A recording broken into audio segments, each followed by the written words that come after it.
and watch the Golden Knights take college football by storm. Whoa. What's up? Oh, let's see, that's a miss. It's lame. Sports drinks, colas, like that's working up there, but you get something good. You know why you don't have game? Because you don't got milk. That's why. Vitamin D. You want the D, you need me. Oh, right there. Basket's that way, Chief. Yeah. Want game? Milk has 9 essential nutrients for active bodies. You know what? When you guys are done denying, your beverage problem, give me a call. I'll be in the fridge. Come on, Shake.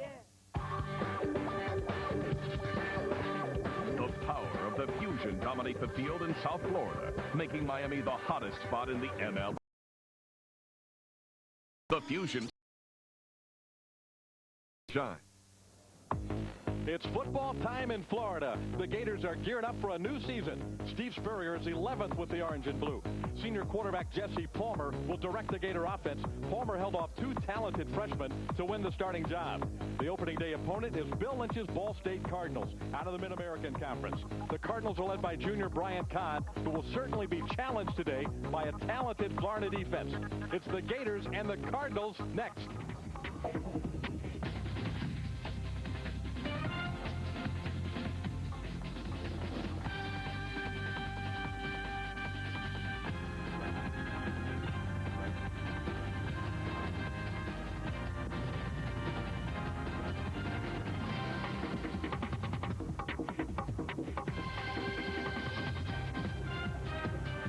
The 94th season of football at the University of Florida gets started today on the campus of the University of Florida in Gainesville. Ben Hill Griffin Stadium, the Swamp. Steve Spurrier's 11th season, and it starts today against the Ball State Cardinals. And hello again, everybody. Welcome again to Gator Football on Sunshine Network. I'm David Steele. We're glad to have you with us. Florida has won all 10 of its season openers in the Spurrier era, and they've won them decisively by an average of 32 points per game. Florida heavily favored against Ball State here today.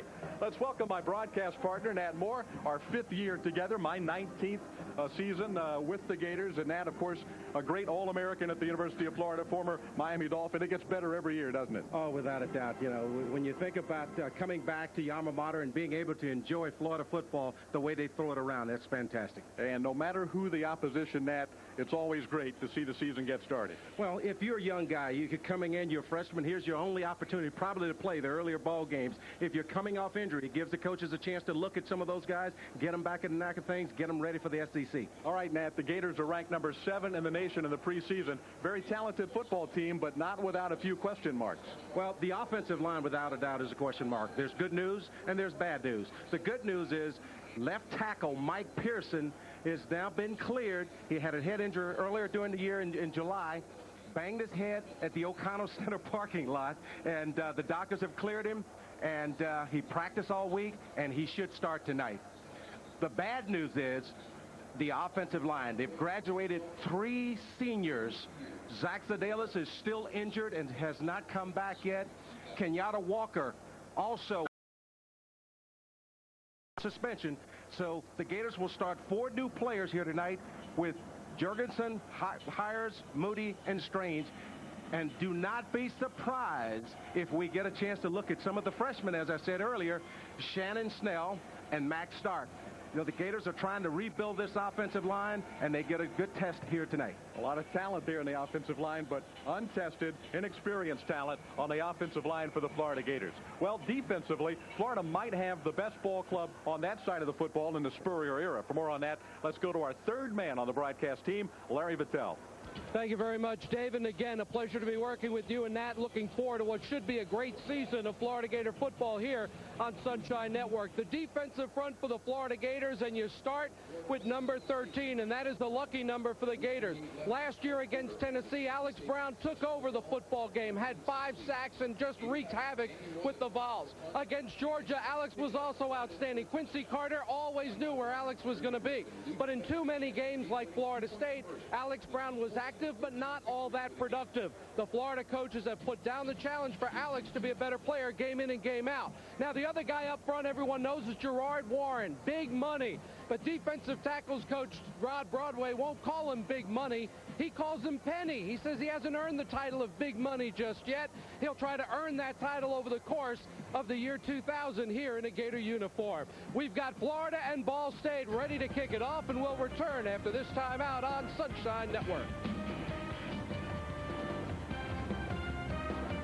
Rex says, go for the gold, because every price is a winner at Rex. Get gold medal savings on this Sony DVD CD player with Precision Drive and Dolby Digital for just $249. Rex has this Panasonic Palm Quarter with 2.5-inch color LCD monitor for just $399. And buy this Quasar by Panasonic 51-inch stereo projection TV with Screen Shield and 2-tuner picture-in-picture for $12.99. And get a Hi-Fi VCR free. Terrific value, terrific price, right now at Rex.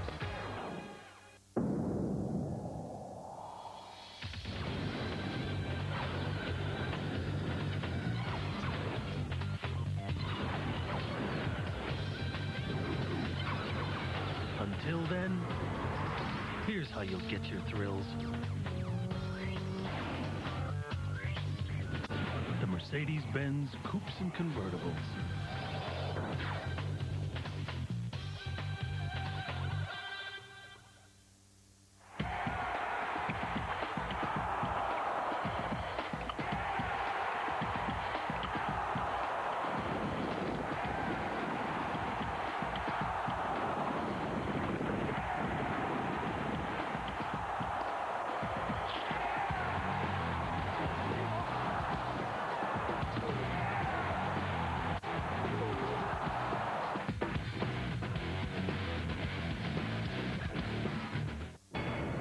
Enter the financial world in search of a secure future. Instead, you find chaos and confusion. The possibilities are overwhelming.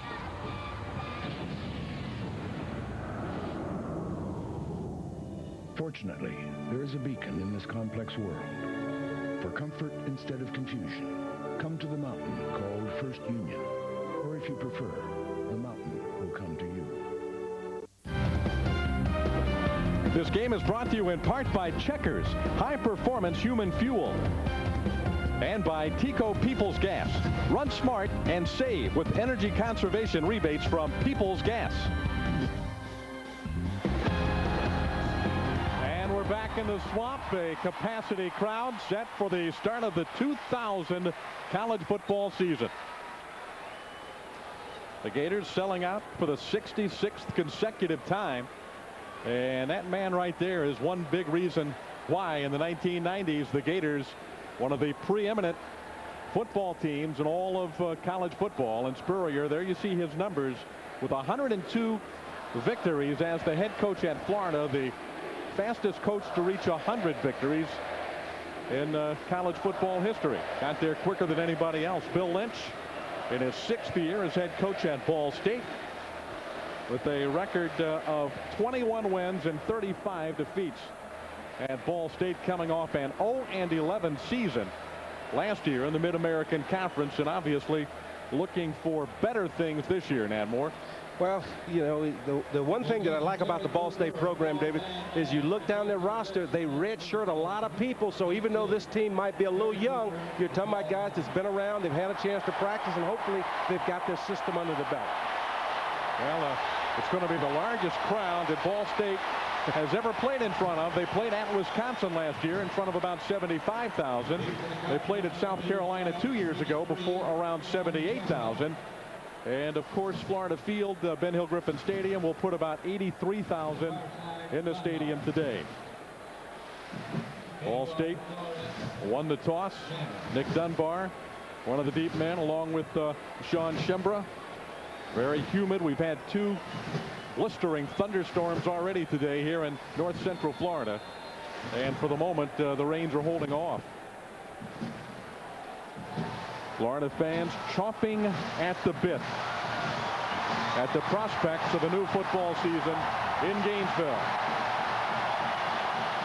Jeff Chandler, the senior from Jacksonville, dribbles it forward and picks it up. And a little trickery by the Gators to start the 2000 campaign. What about that? Well, You know, when you're struggling on offense, you want to get them out there as quick as possible. Let's go back and take a look. Just an excellent job of executing the onside kick. Ball State starts to retreat, and there you see the guys block it, and Jeff Chandler recovers it himself. Very seldom do you see the kicker kick the onside kick and then shows his athleticism by recovering it and running it out of bounds. So the Gators get the season started in a flashy manner with an onside kick to start the season. Now the Gators operate from their 46 with Jesse Palmer at the helm. Robert Gillespie at midfield. Dragged down at the Ball State 45-yard line by Nate Andrews, a senior linebacker. Boy, Gillespie really has been outstanding in the preseason. Today's starting lineup brought to you in part by Checkers High Performance Human Fuel. And there they are, the Gators offensively. Gillespie won the battle with Graham. Frazier, the fullback.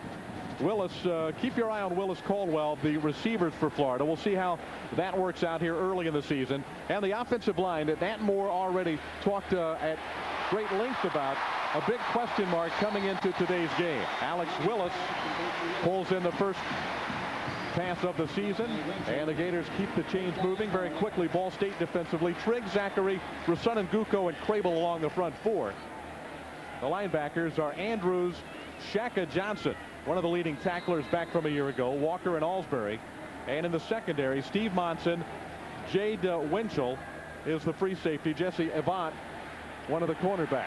Once again, Willis open inside the 10. Winchell made the tackle, but Florida moving it rapidly upfield.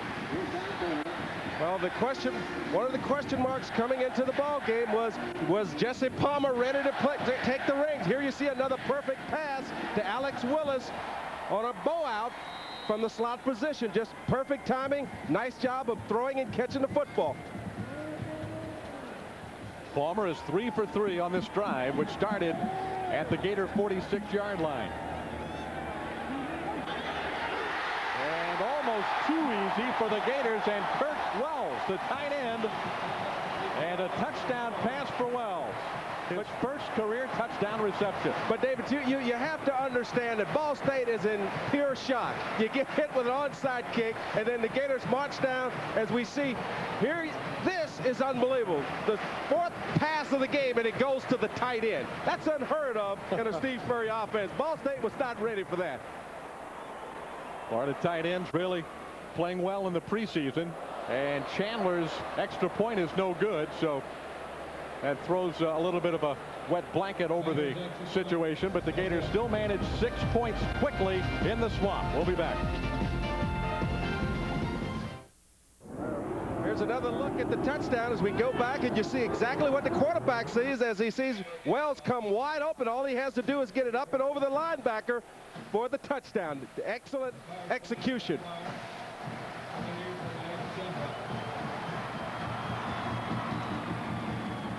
Chandler sends this one deep. Shimbra from the 4. Knocked down at the 17, where the Cardinals will put the ball in play. Florida, in case you joined us late, onside kick to start the season. Recovered by Jeff Chandler. 4 plays later, the Gators were in the end zone. Chandler missed the extra point, and it is 6-0.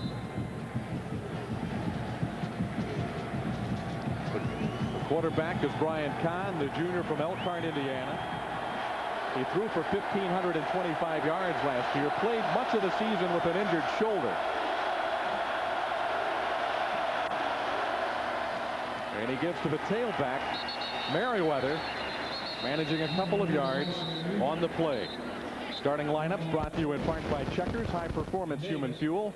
For Ball State, Merriweather won the tailback battle with Nick Dunbar, last year's starter. Delangelo, Westbrook, and Shimbra, the receivers, and Eckert, the tight end. Johnson, Miller, Johnson along the front line, along with Ludwig and Moore for Ball State. And there's Bill Lynch, the head coach in his 6th season with the Cardinals. Once again, it is Merriweather battling across the 20 to the 21-yard line. Florida's defense, a lot of familiar names for Gator fans here A large portion of this unit returning. Bullard, Gurley, Warren, Brown. One of the finest front fours in college football. Owen starting at the linebacker spot. Matt Farrier serving a suspension. And Davis and Hardman alongside him. And then Shepard, Dixon, Manuel, and Alexander in the secondary. And there's John Hoke, an alum of Ball State University, the defensive coordinator for the Florida Gators. Kahn under pressure completes the pass to Shimbrock about the 25-yard line. Going to be several yards short of the first down. And Ball State will have to punt the football. Get good pressure up front. You see the big guys just breaking the pocket down, forcing Kahn to throw it early. And then the linebackers just reacting up. Nice job by Darrell Owens coming up, making the tackle short of the first down. This is a true freshman punter, Reggie Hodges, out of Champaign, Illinois. Getting a baptism under fire at Florida Field. Lito Shepard is the deep man for the Gators.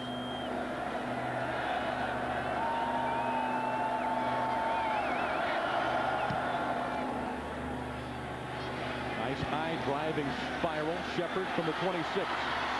Penalty flag is dropped. And so is Shepard at the 47. That was a 48-yard punt by the freshman Reggie Hodges.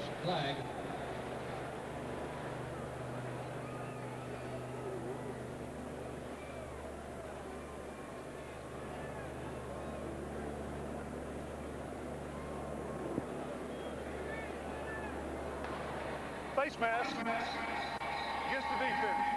5 yards, first down. Unintentional pull of the face mask by Ball State, and a 5-yard penalty tacked on to the end of the return by Lito Shepard. A reminder to Gator fans, if you leave the stadium after the game your game ticket has been torn, you will not be permitted to re-enter the stadium. It's a University of Florida and SEC policy and applies to every season ticket holder, I should say. Please plan accordingly. Bring everything you need when you enter Ben Hill Griffin Stadium. So it's first down for the Gators. Once again, excellent field position with Shea Caldwell. Big things are expected out of the sophomore from Tampa, and that is his first catch of the 2000 season. Well, Rashae Caldwell is a guy that's got quick feet, and they like to get him the ball in a hurry. As Jesse Palmer just goes back, throws the quick screen out to Rashae. The only thing that I don't like, he still likes to run back inside where all that traffic is coming from, and that's how you get the ball knocked out. Watch his feet, good quick feet. Now, if he would just spin back outside, instead he goes back into traffic, and there you see Tiggs, or Evan Tiggs, coming in to make the tackle from behind. Gillespie on the sweep. Slippery turf with rain showers both morning and afternoon, and Gillespie is down at the 31 of the Cardinals. Well, I tell you what, Robert Gillespie is going to get ripped in the film study because he put a great move on Jesse Avant, making him break his knees, fall down, and then he falls down on top of it. He had a chance to get up at the sideline for a big gator, and his feet slipped out from under him. He's had a wonderful preseason and beat out Ernest Graham for the starting tailback spot. And Graham really had a fine preseason as well. It's just Gillespie was outstanding. And I think the thing that Robert Gillespie gives you is, you know, if you notice the first play.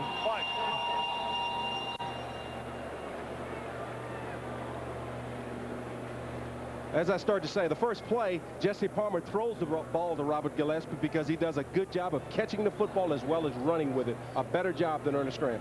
Certain to be a big part of Florida's offense this season. We'll be back. The Gators out to an early lead in the Swamp.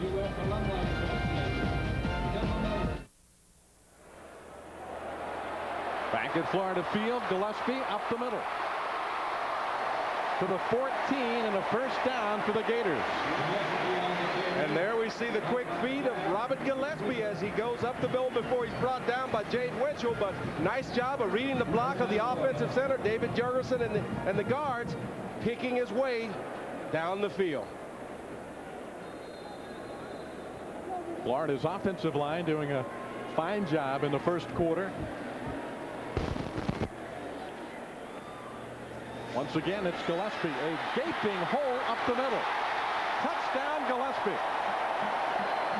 Well, David, I don't know whether it's Ball State or this offensive line has been waiting for an opportunity to put the pads on and go against another color uniform, but they are doing an awesome job of just destroying that front four, and giving Robert Gillespie big holes to run through as he goes in for the touchdown.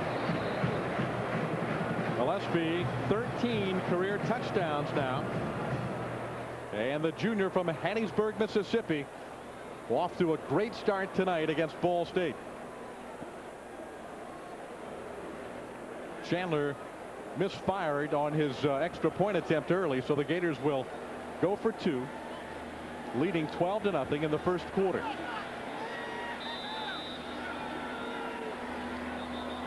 And Palmer steps away and is going to call timeout. Prior to the snap, delay on the offense. 5 yards, repeat the try. Well, rather than use the timeout, he'll take the 5-yard penalty. Well, and if they're planning on throwing the football, David, that's a good thing because it gives them a little bit more room to operate. Right now, they're looking at 13 yards from the line of scrimmage. By moving it back 5, you got 18 yards, got a little bit more room for Jesse Palmer to fit it in to those wide receivers as they had some confusion coming out of the huddle and weren't sure where they lined up. All right, that's Gaffney wide to the left along with the tight end Wells. And Palmer shoveled it forward to Gillespie and did not fool anybody on that Ball State side of the field. So the 2-point conversion does not convert. Crable made the stop for Ball State.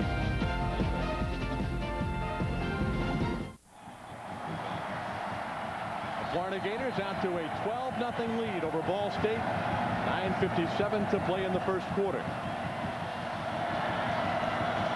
It's been an interesting night for Jeff Chandler so far. And he gets this one in there and deep. Simba is going to drop a knee and bring the ball out to the 20. Let's take another look at Florida's second touchdown of the night. Just a nice job as you see David Jurgensen in the middle of your screen. Thomas Moody getting his man as well as Eric Strange. Nice job by the interior of that offensive line for the 13-yard touchdown run. Not that Robert Gillespie didn't do something on his own, but the offensive line. A lot of help. A lot of help. And speaking of getting a lot of help, let's check with Larry Vittel. Larry?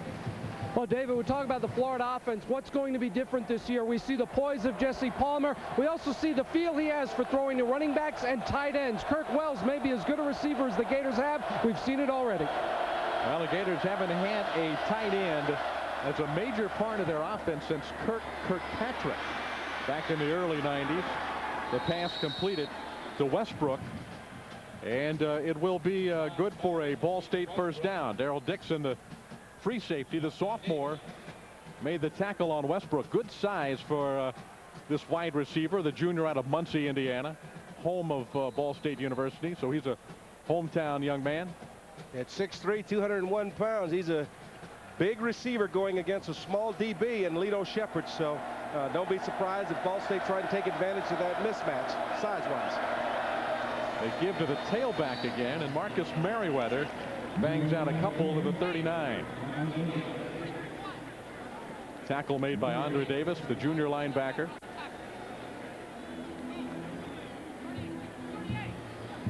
Florida gave up a ton of yards early last year in the first 2 games of the season. Almost 800 yards in 2 games via the pass. But they were a young football team, and, you know, Coach John Hoke came on here, and he really wasn't sure of what he had. So, you know, he had to get to know the players. They had to get to know his system, and everybody had to become comfortable with each other. And once that happened, they played a lot better during the latter part of the season, as you see the Gators come up and stuff that run. And Thad Bullard at the bottom of that pile, big number 90, along with big money, Gerard Warren. Todd Johnson, the the strong safety on the Florida defense. They just could not be moved along the front line. And the key to that, and what you want to do if you're a defensive line, you want everything to happen on the offensive line of scrimmage. And there you saw a good push by the defensive tackle and the defensive end, not giving them anywhere to run as far as trying to get outside. Nice job of pushing the offensive lineman back into the backfield. Passing situation, no backs. Kahn out of the shotgun with 3 wideouts to the right and 2 to the left. And he has time to throw. Good tackle by Manuel. And I do not think Ball State got the first down. Corey Parchman, a real flyer for that Ball State offense, unable to get away from Marquand Manuel, and it looks like the Cardinals will have to punt the football. And this is the second time. This is just either an errant call by the coordinator or just a poor route ran by the receiver Parchman, because you've got to get deep enough for the first down. This is the second opportunity that they've completed the ball on third down, but came up a yard short of the first down. There's Lito Shepherd standing deep for the Gators, sophomore from Jacksonville. Hodges hit one from 48 yards earlier in this first quarter. Another good punt. And Shepherd makes the fair catch at the 7-yard line.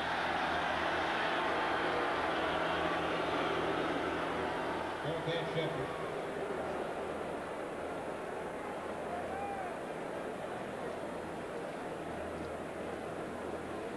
First Union, your guide to the financial world. By Great Southern Wood, makers of Osmos pressure treated pine. If it doesn't say Osmos on the yellow tag, believe me, you don't want it. And by Dairy Farmers Incorporated. Got milk?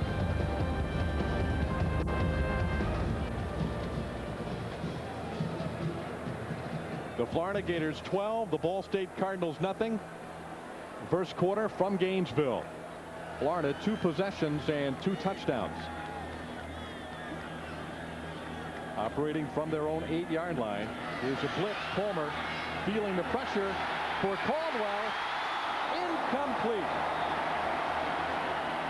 That was an excellent read by Jesse Palmer, seeing that he could not pick up the blitz, moving around, buying some time, and then laying it out, giving Rashay Caldwell a chance to run underneath. Now watch him get pressure in the pocket by number 91. Brent Walker. He slides to his right and just lays it up.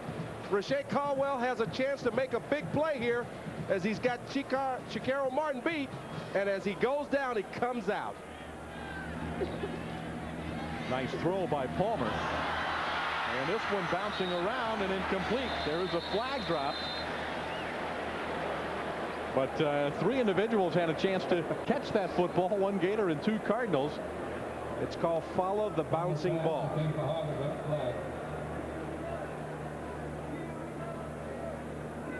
Now let's see what the officials have for us. Of course, the Gators have been a heavily penalized team the last few years. No flag. It will be third down. But they're not going to be penalized on this particular play. It'll be third down. The referee waves it off. Well, Brian Huggerbrook is running a curl route, and he's got to come back to meet the football as once again Martin comes up, bats it around, ball bounces around. Several guys have a chance at it, and it almost comes back to Huggerbrook. Third down and 10. Here comes a blitz again, picked up by the Gators, and then Palmer blindsided. The football is loose in the end zone, and Ball State has it for a touchdown. Cornelius Bowick on top of the football, and that is 6 points for the Cardinals. Just a mistake by Jesse Palmer of not looking backside. They come with a safety blitz from out on the slot. You got Walker coming up. He gets picked up by the tailback, but in comes number 35, Bowick, and knocks it loose. Well, the Cardinals sent 2 of the linebackers, and only one of them got picked up. Palmer didn't see the other. So the Cardinals on the scoreboard, and they'll go for the extra point. It is good, and Ball State cuts the Florida lead to 12-7. A touchdown scored by the Cardinal defense in the first period in Gainesville. And that's one of the things that you run into in an inexperienced offensive line, but that's the quarterback's fault. He's got to be able to see that linebacker that's walked out over the tight end that's moved out in the slot position. He's got to first check going back to make sure he's protected on the backside before he starts to look downfield. Palmer does not check backside. You get a free blitz on the quarterback. Touchdown. So Jesse under a lot of pressure twice on that series. Almost made a big play with Rashay Caldwell. In fact, made a wonderful play himself. But then the second time the blitz came, he did not read it well. Tuned to Sunshine Sunday at 4 p.m. for Florida Sports Profiles. This month's episode will profile Gator head coach Steve Spurrier. Join host Paul Kennedy for an intimate look at this legendary coach. Florida Sports Profile Sunday at 4, only on Sunshine.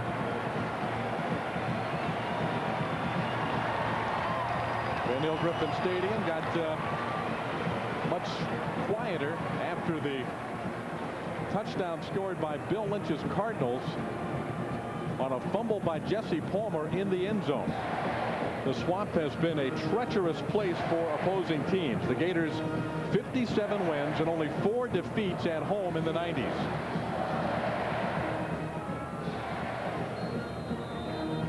The Cardinals will kick the ball off, having cut the lead to 12-7.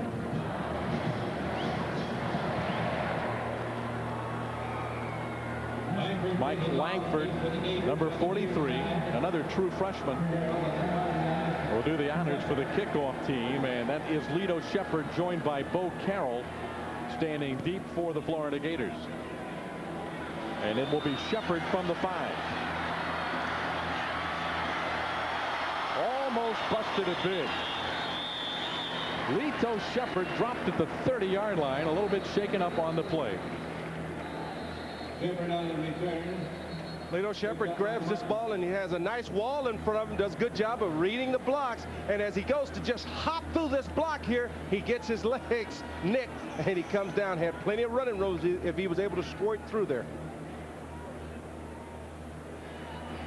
Nice return though by Lito Shepherd. And an injured player on the field is Tony Delangelo, the starting fullback,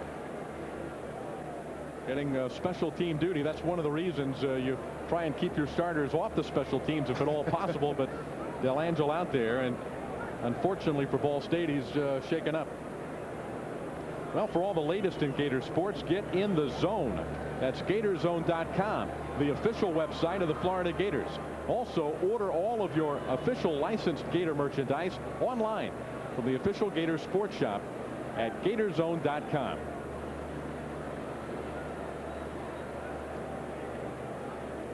Things clicking along quite nicely for Steve Spurrier through the first 8 minutes of this first quarter.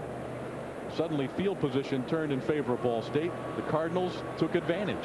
And the one thing that you would expect to see the Cardinals do the whole ball game is actually come with the blitz. You got 4 new starters on the offensive line. You've got a quarterback that basically didn't play at all last year, and you've got new receivers. So you talk about a unit that you want to force them to make mistakes. If you sit back and allow the Gators to run their offense, they're going to be extremely successful the way they were in the first drive. Florida scored its first 2 possessions, touchdowns. And we'll take another look. And Bowick comes from the right side of your screen. He's moved out over the tight end. Jesse Palmer's looking out to the right at his receiver, never sees him, and then Bowick gets up and recovers it after forcing the fumble. You know, just an excellent play by the young man. Bowick played in only 3 games last year, a junior from Fort Wayne, Indiana. And the injured player, Delangelo, being helped off the field. Hopefully not a serious injury. But he's not moving very well coming off the field. Moving very ginger on that knee.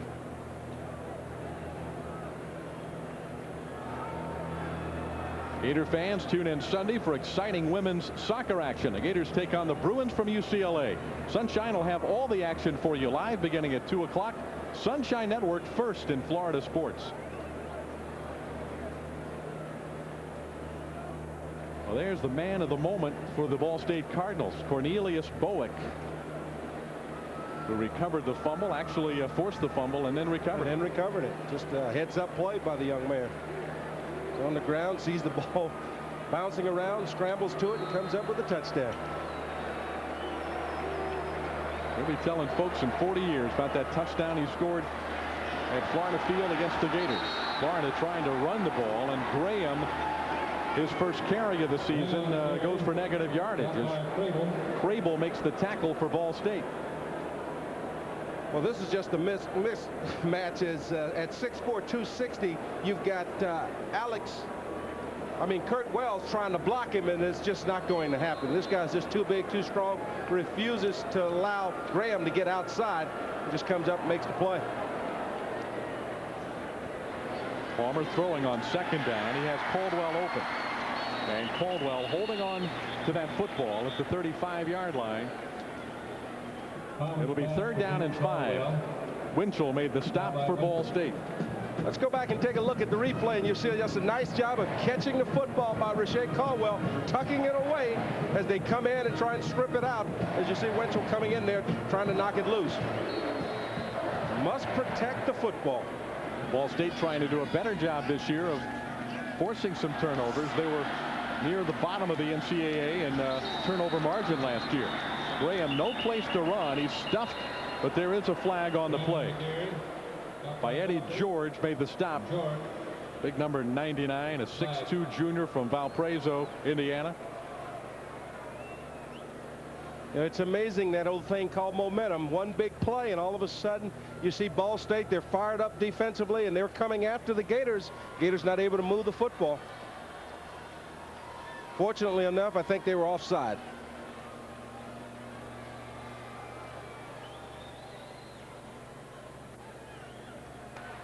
Offsides against the defense. 5 yards, and it will be 1st down. Referee Rocky Good. If you look at the right side of your screen, you see Jesse using the voice flexion. He's able to pull off big number 66. How do you pronounce that? Guko? Rosunen Guko. Rosunen Guko. And it's a 1st down for the Gators. Willis had several steps on the defender, but the ball is overthrown. And that's something that will come with timing. The one thing that probably the viewers don't realize and don't understand, you go through practice, you say, hey, how come these guys, they should be done time this up. When you get into a football game, everything starts to move a little bit faster, and here you see just a slight overthrow by Jesse as he's trying to air it out and put air on it. But as you go through the season, those things will become automatic. Wells, the tight end, good catch, as he has to lunge upward to pull it down and pick up the 1st down at the 44-yard line of the Cardinals. After watching Kurt Wells make that catch, I'm inclined to agree with Larry Vitale that it might be the only time all year that I do this, that this guy might have the best hands on his football team. Now watch him go up high and catch the ball in his hands. Nice job of going up, catching the football, and then running with it before he's brought down by Shaka Johnson. 7 catches last year for Wells. Palmer's got all day to throw. Gillespie, the intended receiver. And the pass was out of bounds, even if he had been able to pull it in. But good protection by the offensive line. Jesse Palmer had all day to throw the football and decided to go for the home run. Just another example when you see Robert Gillespie going down the sideline on a takeoff route, how much the Gators lack his hands. Here's the running back running a go route instead of the wide receiver as the ball is slightly overthrown out of bounds.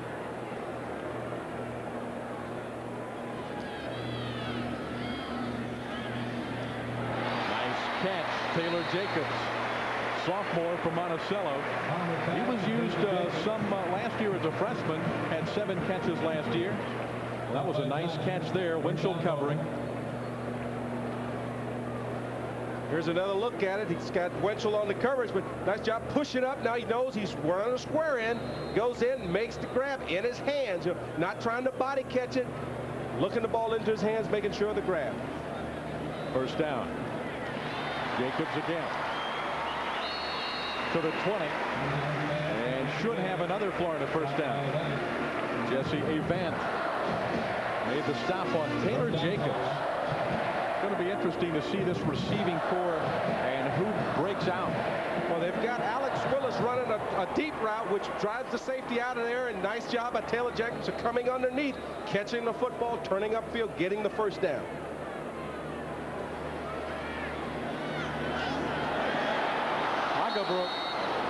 slightly overthrown. And in all fairness to Jesse Palmer, and I'm not making any excuses for it, but you know, there's a big difference in having Huggenbrook, Alex Willis, and having Jaquez Green, Ike Hilliard, Riddell Anthony, guys that when you just lay it up, they've got that extra gear to go get it. And you know, eventually they'll connect on these things, but he had him wide open, had him for the touchdown, slightly overthrown again. Palmer, the starting quarterback for the Gators in the first half of the season in '98. Back up to Doug Johnson most of last year. Second down. Here's Wells again. Well, if the first quarter of this game is any indication, and the tight ends are right in the thick of the Florida offense. And this time Kurt Wells is no longer working on a linebacker or safety. He's working on the cornerback, Jesse Avant, and he still gets a step on him as he's slightly overthrown. Well, Jesse Palmer, no, once again, he had his man and he just didn't get it there.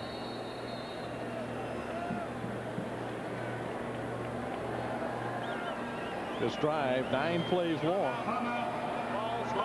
And the Cardinals will use a timeout on 3rd and 10 for the Florida Gators at the Ball State 20-yard line. That's called heat and humidity.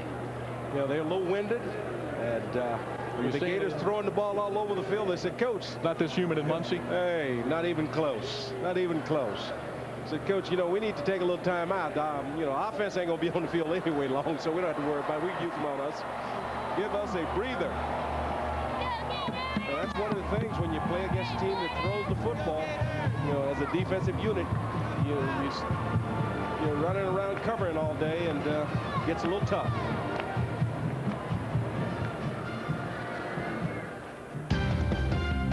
This game is brought to you in part by Steak and Shake, famous for steak burgers. By Dodge. In a perfect world, everything would be different. And by SunTrust Bank. Guys down here on the sidelines, I've been listening to you talk about the fact just a little overthrown over and over again from Jesse Palmer. It's the only trouble he's had so far today, but actually that's a good sign. In '98 and '99, Jesse was underthrowing everybody. Maybe a little overcompensation, but he may be close to clicking with everyone now. Well, Palmer admits that last year he probably was not as mentally prepared as he should have been when Doug Johnson had shoulder problems late in the season. The job is his in 2000. That almost landed in Rashae Caldwell's lap there in the back of the end zone before Winchell just about picked it off. And now it's 4th down for the Gators at the Ball State 20. And this is one that Jesse is actually trying to force in as he's trying to get the ball to Willis going down the slot. And Winchell comes over, has a better chance at making the play where ideally the guy to go to might have been Rashae Caldwell, who you see coming to your picture there at the end outside. Chandler, who has missed an extra point tonight. And the field goal is no good from 37 yards out. So a rocky start for Jeff Chandler, who last year was 21 of 24 in field goal attempts. He did miss 3 extra point tries last year, one very big one. So I'm sure Florida fans have not forgotten against Alabama here in the Swamp. Let's go back and let's see what happens here as he plants. If he slips, no, nice job of hitting it. It just looked like he hooked it again, which is the tendency on extra points. Normally he hooks them, misses the extra points, but as you said, David, last year he was true and blue on field goals. Did not miss many. Ball State looking to throw it deep. That's their speed guy, Parchman. And did he catch it?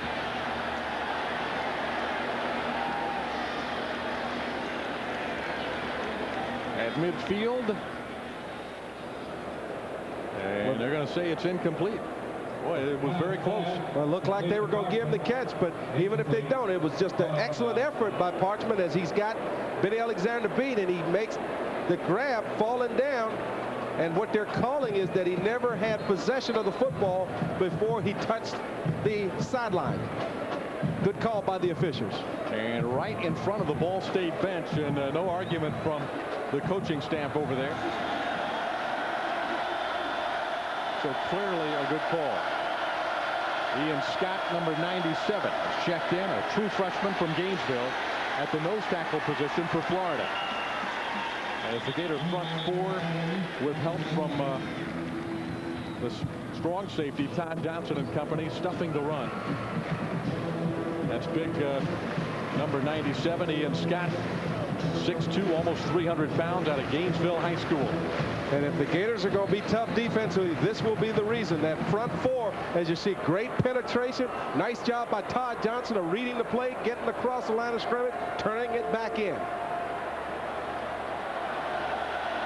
3rd and 10 from the 20.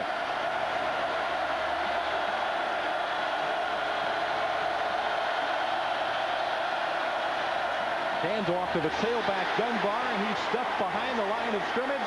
Ron Lefevre, big number 98, the sophomore from Fort Lauderdale.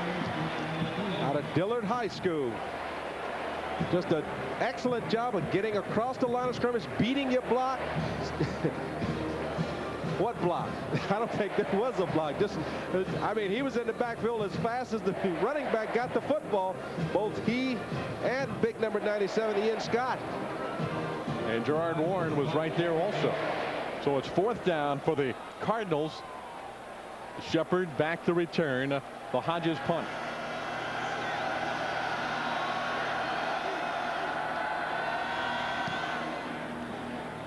Another nice high punt by the freshman. Shepard will return this one. And he stays on his feet and loses 3 or 4 yards after a 44-yard punt by freshman Reggie Hodges. But the fans applaud him for an excellent effort as he got spun around a couple times, but tried to keep his balance to make something positive happen. Nice effort by Lito Shepard. Great athlete, Shepard. Gator fans, tune in to Sunshine Network Thursday at 7 for Gator Hotline, a popular call-in show featuring the head Gator himself, Steve Spurrier. Join the coach and Mick Hubert. They'll take calls from fans about this year's Gator season. Hour-long, nonstop Gator chomp. You can chomp it live on Sunshine. Gillespie, a surprisingly effective inside runner. I say surprisingly because he doesn't look like he's got the kind of body that can pound it up the middle. But he's got great feet, and that's the key, the ability to make guys miss as he slides in and out of holes.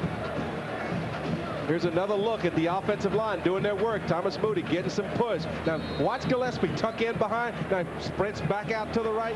Great feet. His feet are always moving. Important as a running back.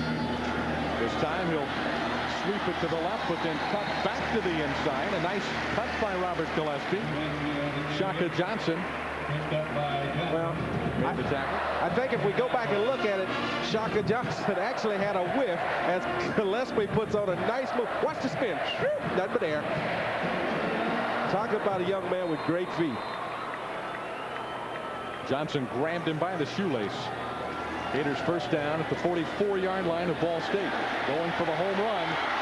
Slightly overthrown again. Caldwell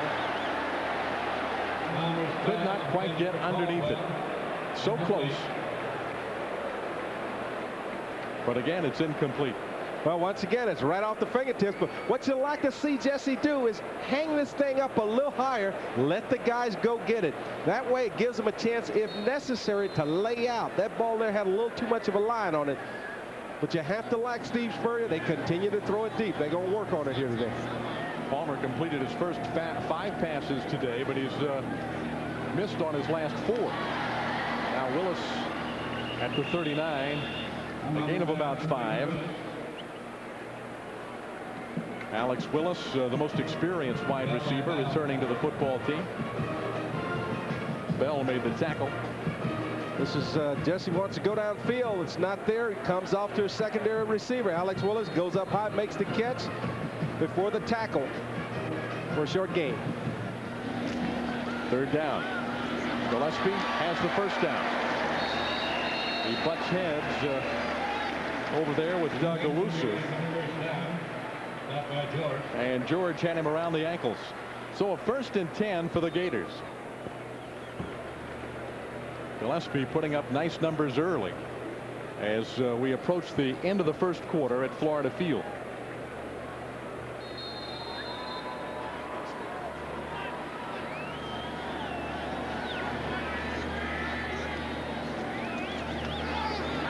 On the draw, Gillespie, those great feet that Matt Moore talked about.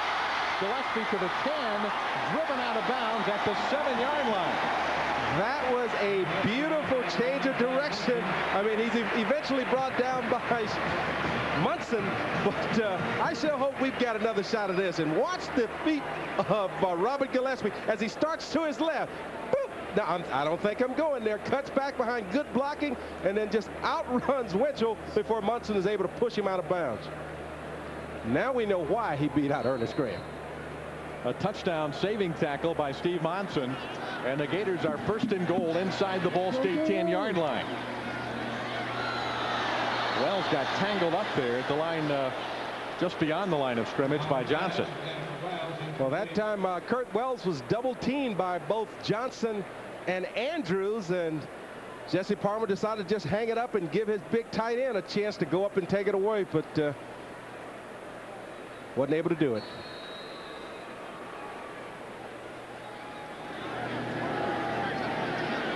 Second and goal.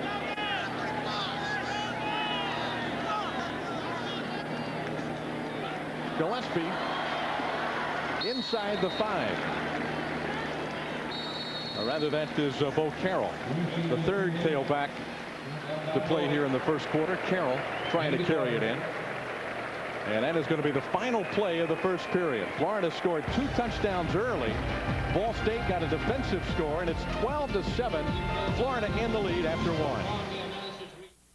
1. This game is brought to you in part by Shands Healthcare and by Toyota. The value is real every day.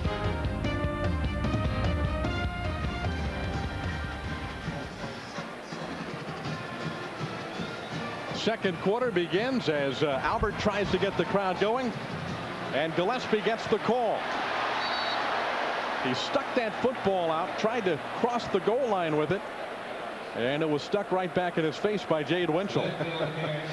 Oh, stuck back in his face. I like that one. I like that one. That was a good one.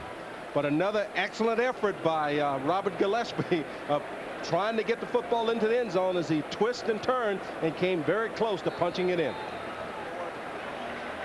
It's 4th down, and Florida going to go for the touchdown as Gillespie goes over the top.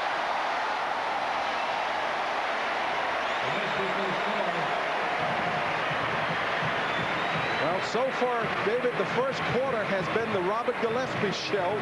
In 5 possessions, the Gators got 3 touchdowns, 2 of them by Robert Gillespie. Just a nice job of going up and over, following the block of Kurt Wells and Rod Frazier. Just nice job of going up and over. But as I started to say, in the 5 possessions in the first quarter, the Gators come out with 3 touchdowns, a fumble, and a field goal. So they've been able to move the ball consistently up and down the field. Ball State has had it 3 times, and they've been 3 and out 2 of the 3 times. Ball State's defense scored the touchdown in the first period for the Cardinals, and Chandler makes the extra point, 19-7. We are back at Florida Field. Let's take another look at Florida's touchdown just moments ago. Just going over the right side, you see Leon Hires just pushing everything down to the inside. Rod Frazier leading through. Nice job going up and over.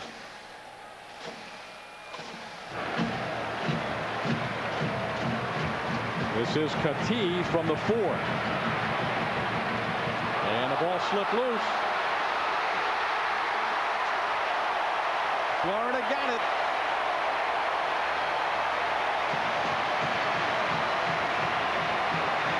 Ball State, which scored on a Florida fumble, has given it to the Gators on a kick return fumble by Kati, and Todd Johnson recovered it. Well, let's see who's able to knock this out as Kati tries to get up inside.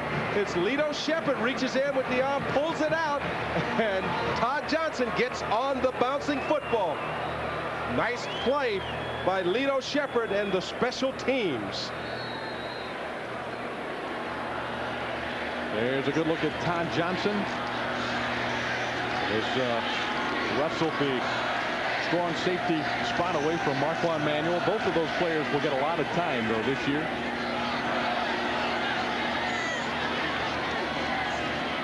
Bo Carroll, the tailback. And the little guy from Norristown, Pennsylvania, picks up about 9 yards. So inside the 10 and close to a first down. Well, we open the telecast talking about the offensive line. Here's an excellent job by Thomas Moody, a converted defensive lineman, of taking the tackle down inside. Bo Carroll hitting outside for a first down. Excellent job by the offensive line. Open a big hole for Carroll on first down. It's second and short. Palmer will throw. Willis, touchdown. Well, I can tell you that takes the edge off of Jesse Palmer, that he's finally been able to hit the receiver on the touchdown. But I can tell you, from being a wide receiver, if I was Alex Willis, I'm standing there saying, is it ever going to get here, as I see these two defenders closing in on the football. Now watch this. As you look out to the right of your screen, you'll see Jesse Palmer lobs it out. Alex Willis has two guys beat, and it just looks like it's not going to get there if you're the receiver. Excellent throw, but a little scary if you're Alex Willis waiting on that TD pass. And Chandler now back-to-back extra points. And the Gators take a 26-7 lead over the Cardinals of Ball State University.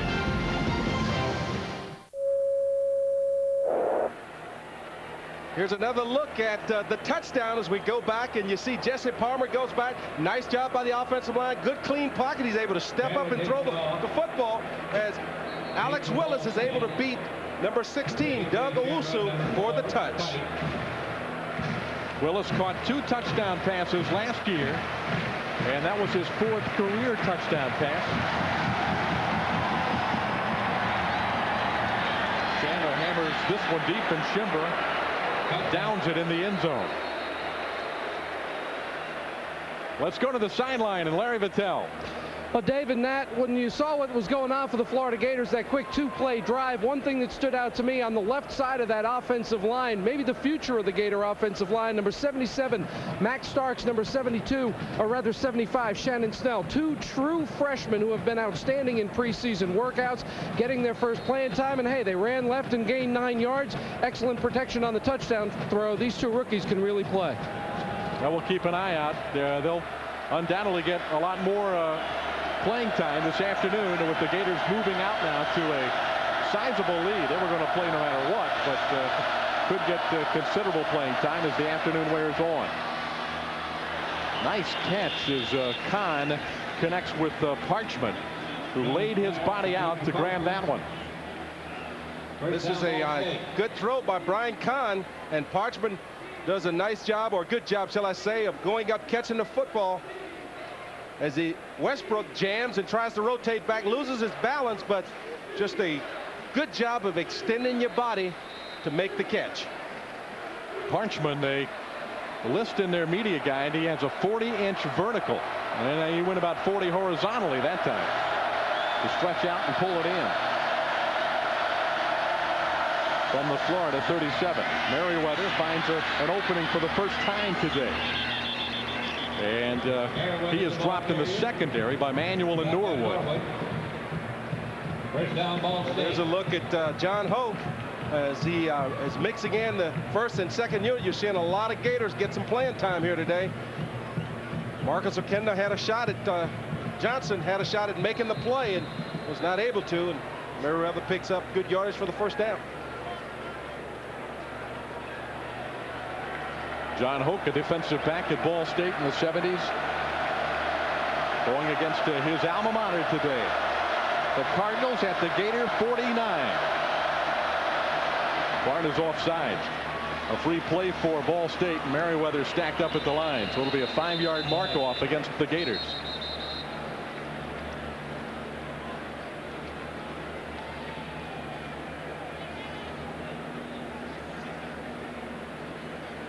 A good look at the sophomore from Fort Wayne, Indiana. Offside on the defense. 5-yard penalty. Repeat, first down. Here's a look at a big ball game today as Alabama was dethroned by UCLA out at Pasadena. team that there's no love lost by the Gators, shall I say. No question about that. Alabama picked number 3 in most preseason polls, so that's certainly a setback for Mike DeBose's football team. Great coverage, excellent coverage by Marquise Westbrook, and the pass is incomplete. Alabama looking for a national championship this year. I've heard a lot of Bama players talking, read comments from about their goals being national championships, so that's a huge setback for the Crimson Tide to lose their opener to UCLA. And the expectations that they have are so high because the way they finished last year, beating the Gators twice and then going on and being victorious in the bowl game, so you can understand why Alabama is thought of as one of the better teams in football this year. Merriweather in big trouble. Lost 4 yards back to the 47. And linebacker Andre Davis, the man there. Of course, Alabama lost Sean Alexander, and they lost Chris Samuels and some other key departures. So not really that surprising to me that they'd go out and lose to a very good UCLA team. But you mentioned the 2 big names that they lost, and both of them were on offensive. Probably one of the best tackles in college football last year, as well as, without a question, one of the top running backs in the NCAA last year. They're down and 9 for the Ball State Cardinals. Shimbers wide open. And that is a first down for Ball State at the Florida 37-yard line. Just a simple down and out pattern. Caught the Gators in a zone defense, and you've got to get, whenever you're sitting back in 3 deep, you've got to get somebody out underneath the out route, and there you see there's just no one there. It's Benny Alexander's back covering deep third, and Todd Johnson is underneath. There's another look at it. Todd Johnson was influenced by the inside receiver and didn't get out underneath. And Kahn has completed 5 of 6 passes this afternoon. Florida comes with a blitz, and Ball State runs right into it. Well, the blitz was big money. as he blitzed the line of scrimmage and beat his man on the snap of the football that was in the backfield, forcing Merriweather to have to cut back into that Gator defense. Just good job of just licking the center and saying, hello, Mr. Merriweather. Welcome to the swamp. Daryl Dixon also wreaking havoc from the safety position. Second quarter from the swamp. Second down for Ball State. And Big Money could have taken the snap. Well, this is what will drive a defensive line coach crazy. Here you've got your nose tackle on the football, and the first thing you tell a defensive lineman, watch the football. And if the football don't move, you don't move. Snaps, offsides, defense, 5 yards, repeat second down. I guess that's called farsightedness, or is it nearsightedness? I don't know which one that was. Whatever it is, he's too close to the football. He cannot see it. Never been able to figure that one out. Oh, man. But it's a jittery defensive front 4 for the Gators on this drive. That's the second time that they've jumped off sides on the snap. And Ball State's starting to go with the long, hard count, going on 3 and 4 instead of snapping the ball early. Merriweather driven back at the line of scrimmage. That is a big hit by the linebacker, Daryl Owens, who came up and stuffed the football after Chambers made the initial contact. Well, that's a no-no. You just don't run in when you've got those 2 big tackles and a linebacker like Davis, and as well as Daryl Owens getting in on the mix. But, to try to run the ball up the middle, that's just tough against these 2 tackles. Matter of fact, if I'm the running back, I go back to the quarterback and say, check out next time. Don't run that play. Third down. Pressure on Kahn, and he throws the ball haphazardly over the head of the tailback, Marcus Merriweather. Now that'll be 4th down and a possible field goal opportunity for the Cardinals. Looks like they're going to go for it, though, David. Haven't sit on the special teams. A place kicker. Now, 3 points probably doesn't mean a whole lot here. It's 4th down and 3. And the Cardinals trailing by 19 in the second quarter. Bill Lynch says, let's go. 4th down from the Florida 30.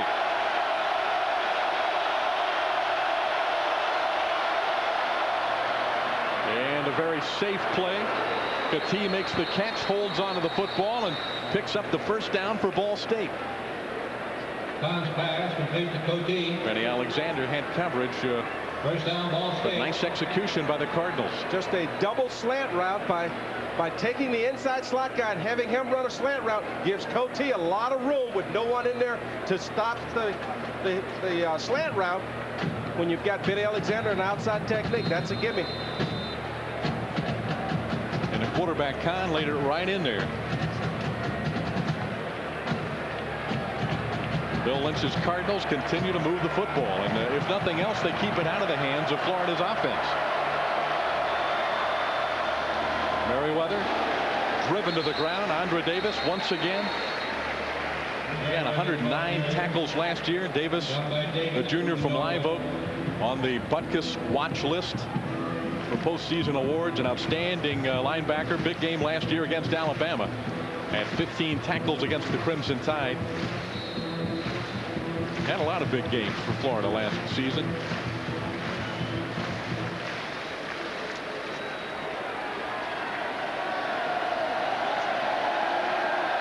Ball State has had the ball 10 plays on this drive, which is equal to all of their plays on their first 2 drives.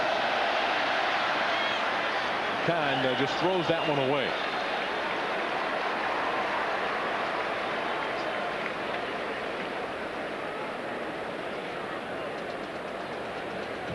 Here's Kewan Ratliff.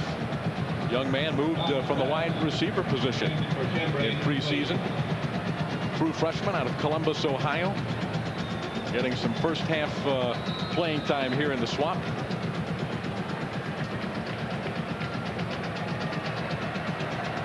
Florida moving those athletes around, trying to find the right spot for them. Tremendous recruiting class, rated by most #1 in the country. 3rd and 10 for Ball State. Parchman had the football, but Marquand Manuel had Parchman.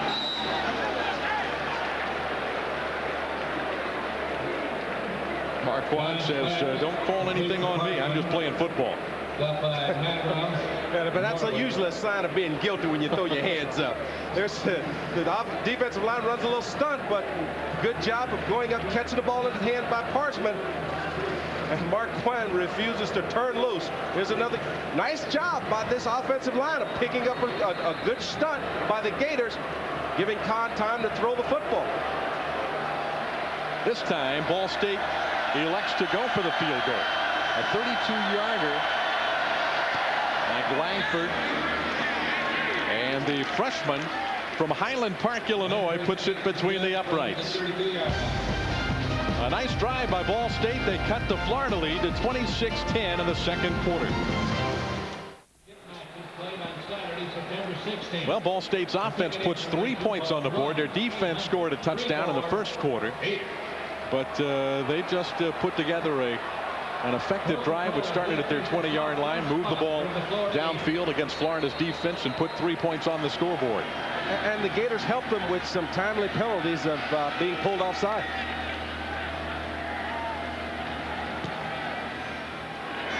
Mike Langford, who just hit the field goal. And here's Shepard bringing it out for Florida. He's come close to breaking a big one already today, but not this time, as he's banged down at the 24-yard line. And that's where Florida will begin its offense. Shepard on the return. I'm really a little curious on the kickoff return. Both times Shepard has taken it when Bo Carroll, who through the years have been just phenomenal running back kickoffs, have elected to come up and block. That's kind of surprising. Bo had a 100-yard touchdown return on a kickoff against LSU last year. They've not had a chance to return one so far in this game. Jabbar Gaffney who is the son of Derek Gaffney, former Florida Gator standout.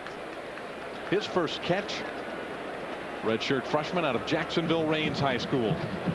This is just a little hitch. You want to get him the football. Let's see what he can do after the catch. And there he starts to make those moves, and the grass started to grow under his feet, and he slipped down. Pick up of 3 yards.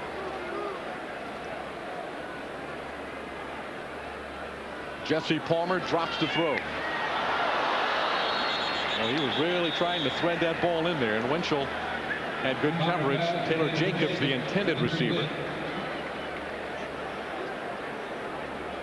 Palmer completed his first 5 passes today. He's run sort of hot and cold this afternoon. Is now 11 for 21 with 123 yards. Steve Spurrier has already said that he'll plan on using all 3 of his quarterbacks this afternoon against Ball State. And that pass is incomplete. Not sure who the intended receiver was, but Caldwell had the best chance to catch it. There was another Gator receiver about 5 yards, 6 yards up in front of Caldwell, and the ball went sailing just over his head. So Florida's offense stalls out. They'll have to punt the football to Ball State with 6:14 to play in the quarter. Well, David, looked like it was just a bad spacing on that route, because he didn't stay outside well enough. There you see Alex Willis going into the locker room. Don't know what the minor injury could be, but the ball was slightly behind him, or if he takes it upfield, the timing would be a little bit better, and the ball would not be behind you.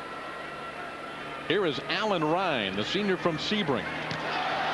And almost, that was blocked, partially blocked by Ball State. And number 25 came in there and just about gobbled it up. He was all over it. That is Jason Teeters.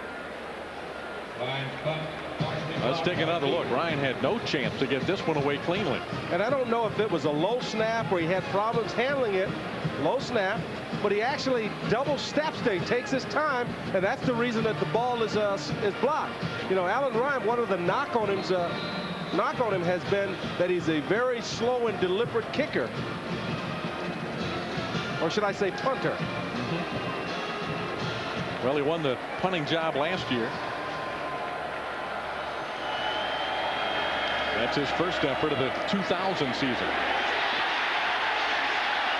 And flags dropped as Kahn goes down. Alex Brown, who we were talking during the last break that we have not called his name yet. He was in on that play, trying to make something big happen for the Gator defense.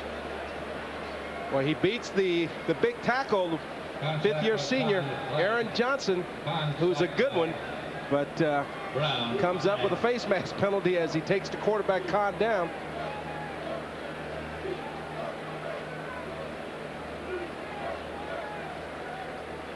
There's a good look at Alex Brown, the junior from White Springs. Personal foul, face mask against the defense. Be 15 yards from the previous spot. First down. And it's the big one. 15 yards against Brown. The first play he's made tonight. And it works in favor of the Ball State Cardinals. And he knew it, because that's a 25-yard penalty. The 10 yards that he would have accumulated with the sack, and the 15 yards that he give up on the penalty. So let's go to Larry Vitale. David, we talked at the top about Alex Brown being productive Saturday in and Saturday out. So far, not a lot out of Alex, not a great deal out of Gerard Warren. They got to step up. Ball State's got a little momentum here in the Swamp. Yes, they do, Larry, and another flag is dropped as Merriweather runs the ball up the middle. Referee Rocky Good right there in the middle of things, and this one appears to be headed against Ball State.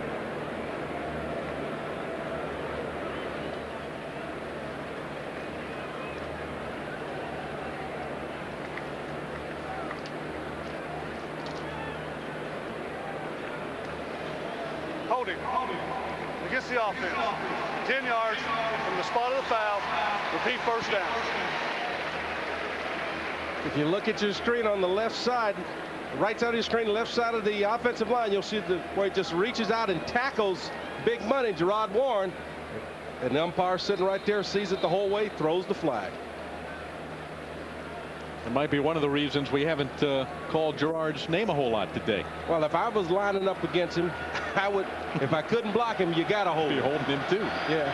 You know, there was a saying in the NFL with the Buffalo Bills: if you hold ever down, they're only going to call so many of them.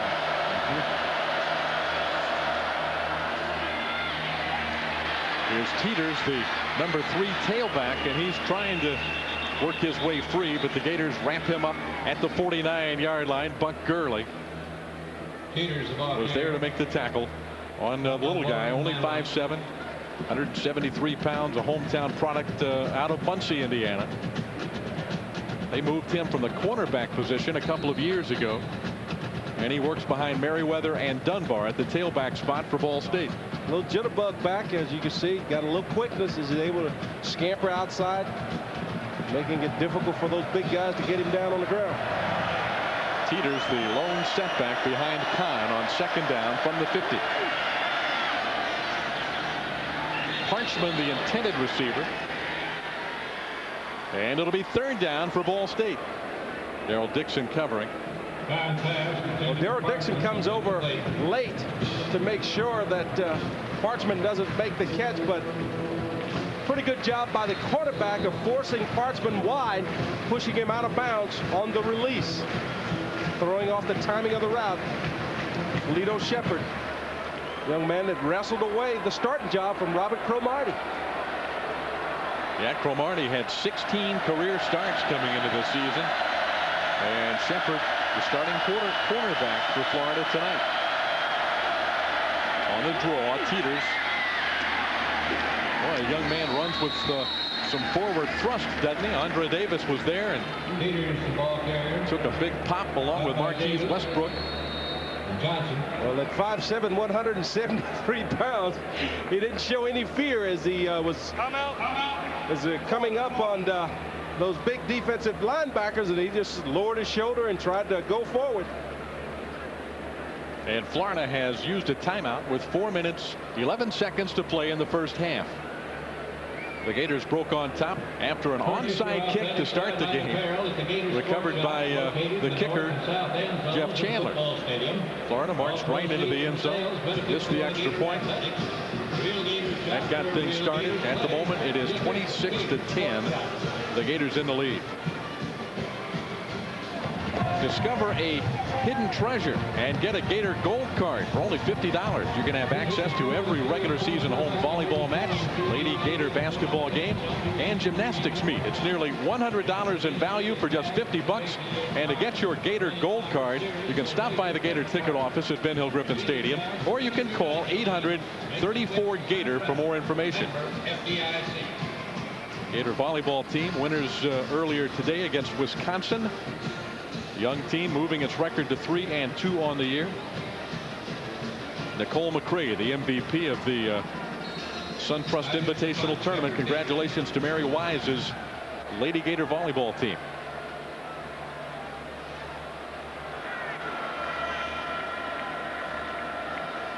Ball State punting it away on 4th down. High short kick. Shepherd amidst a lot of red shirts makes the fair catch at the 20-yard line. The more you watch Lito Shepherd back on punt returns, you have to be impressed with his ability to handle the football. You know, they've wanted to put Bo Carroll back there because of his speed and his running ability, but you know they've always been pretty scared of him making the catch in traffic, and Lito Shepherd is doing an excellent job this afternoon of making those catches, making good decisions, when to fair catch, when to go with it. Late second quarter, Florida with a 26-10 lead over Ball State. Blitz up the middle. And Palmer's pass intended for Gaffney is incomplete. Steve Monson had good coverage out there. Florida picked up the blitz that time, but Palmer could not pick up an open receiver. Well, he gets some pressure, but the offensive line does a nice job of picking up the blitz. As you see, Robert Gillespie goes in there and takes up 2. Rod Frazier comes back, and this is just where Jesse Palmer, figuring he had man coverage, just knew he was going to have the bull out to Gaffney, and Taylor Jacobs' corner fell off to negate the play. He didn't read it. If he would have read it, he'd have went to Taylor Jacobs, who was wide open on the play. Play action, Palmer. Hagebrook well covered. There might be a flag here. It is a penalty on Jesse Avant. Draped over the back of number 15, Brian Hagebrook. Hagebrook, a big target out there. At 6'2", 203, the junior from Wildwood. And the only way that Avant can make this play is to come over the back, because Hagebrook has good position, as you'll see coming at the top of your screen. Ball's thrown in his stomach, and Avant gets there a little too soon. Against the defense. 15 yards from the previous spot. First down.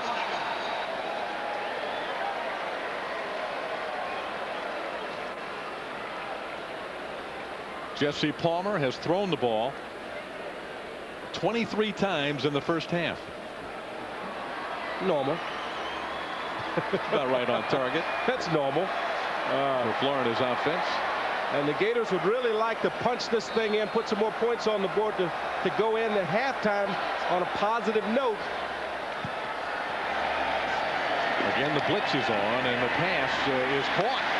Nice catch by Jabbar Gaffney as Avant is there to cover, but a well-thrown ball by Palmer, right on the money. Gaffney turned and faced, and there was the football right in his face mask. And that's just desire. You know, the ball was there. Good throw by Jesse Palmer. Avant had a chance to make the play on the ball. So did Gaffney. Gaffney wanted it batter, so he just reached up and plucked it out of the air for the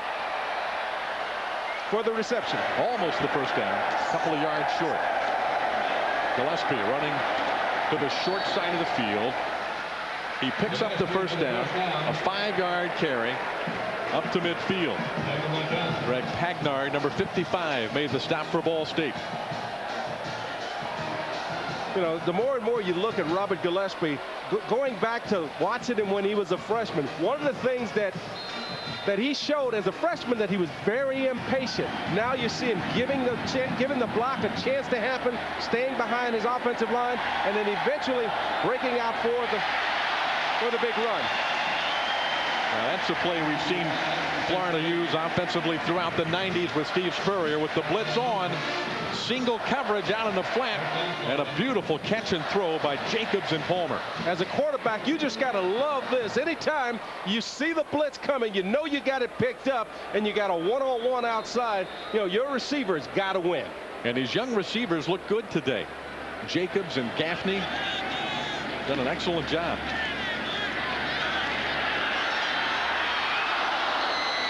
And it's Jacobs, the intended receiver, but overthrown. Monson has his hands full with the youngster. But good coverage that time by Steve Monson.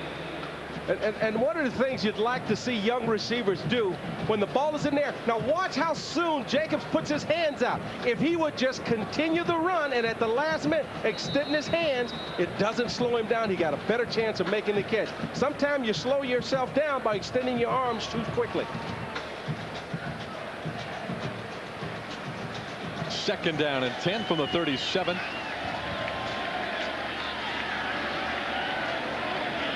Gillespie. That's a good tackle by Rasun Nguko. It looked like Gillespie had a wall of blockers in front of him, and suddenly from the opposite side of the field, Rasun Nguko comes across and makes the big hit. Fifth-year senior out of Indianapolis. Sunangura Rasun Nguko. You're good. I mean, even the guys in Indianapolis don't call him that. They just call him Nguko. I've been practicing that all week, man. Well, you notice I've stayed away from it. I did notice that. Another pass interference call against Ball State. Avant climbing over the back of Rashae Caldwell. And what the Gator receivers are getting inside position, and with the defender trailing them, they're trying to come over the back. It's a nice play with the left arm, but his right arm is draped around the receiver. That's what's called. And an automatic first down.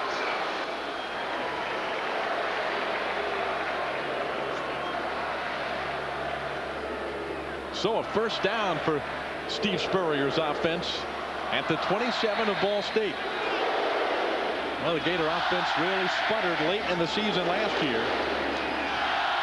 Trying to unleash an offensive attack here tonight. Just missing over the middle Palmer and Hagebrook. And Jesse has just been a little bit long a number of times tonight. Well, in his defense, this time I'm going to stand up for the quarterback. I don't normally do that. But in his defense, he got a blitz coming around the right side. I think it's Andrews. He knows he can't pick it, and he's just rushing to try and get rid of the football. He's got to see the blitz. He throws it early, and that's why he misses a wide open guy. Pressure from the blitzing linebacker. You won't hear that much out of me because I don't take up for quarterbacks. We'll give you credit for that one. Second down. It is going for the big play again, and I think he's out of bounds. Jacobs caught the football, but he did not have a foot in bounds. Well, this is bad on two parts. One, the fact that the quarterback would lead an open receiver out of bounds, but even more so that the receiver is running along the sideline. Now, he still has a chance to make this play, but he must be aware where he is on the sideline. Here, right here, he can catch this ball in bounds, but he's not aware of where he is on the sideline. He goes up, comes down, out of bounds. And Palmer would like to have it to do over again, but it's 3rd and 10. And overthrown to Gaffney. Palmer pass, Gaffney, incomplete. So certainly an up and down first half for senior quarterback Jesse Palmer. Made some beautiful throws and outstanding plays, and then some not so good. Well, this game has been a half of near misses for Jesse Palmer. He could have probably been excellent, but he's just slightly overthrown, just like that ball sailed on him a little bit, forcing the overthrow. Another freshman, Carlos Perez, is lined up in the slot to the left side. On 4th down, the Gators go for it. And the pass is caught. Did he have enough yardage for the first down? Gaffney very close to what would be a first down for the Gators. You would think that you would get 10 yards out of this, Nat. They may have to measure. And that's a freshman mistake. He catches the football and goes out of bounds voluntarily. You catch that football, you've got to be aware that you need 10 yards. You've got to turn upfield and force them to knock you out of bounds. Excellent route, excellent throw. Now watch him. He catches the football. He just steps out of bounds. Well, let's see if he had enough for the first. Barely by the nose of the football, and Steve Spurrier knows that young Mr. Gaffney aired, but got away with that one. Well, anytime that you need 10 yards and you're running a route, unless it affects the timing of the play, you want to go 11, 12 yards so that you know if you make the catch, you've got the first down. Doesn't help your football team if you make the catch for 9 yards and you need 10.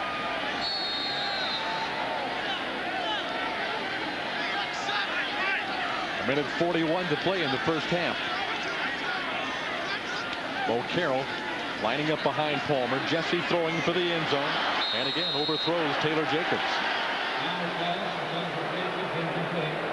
So another missed opportunity. Well, he had him wide open, and the difference is, he's just not leading his guys. They're not on the same page as far as the routes are going. He's leaning up the field, and he's got and the receivers running to the center of the field.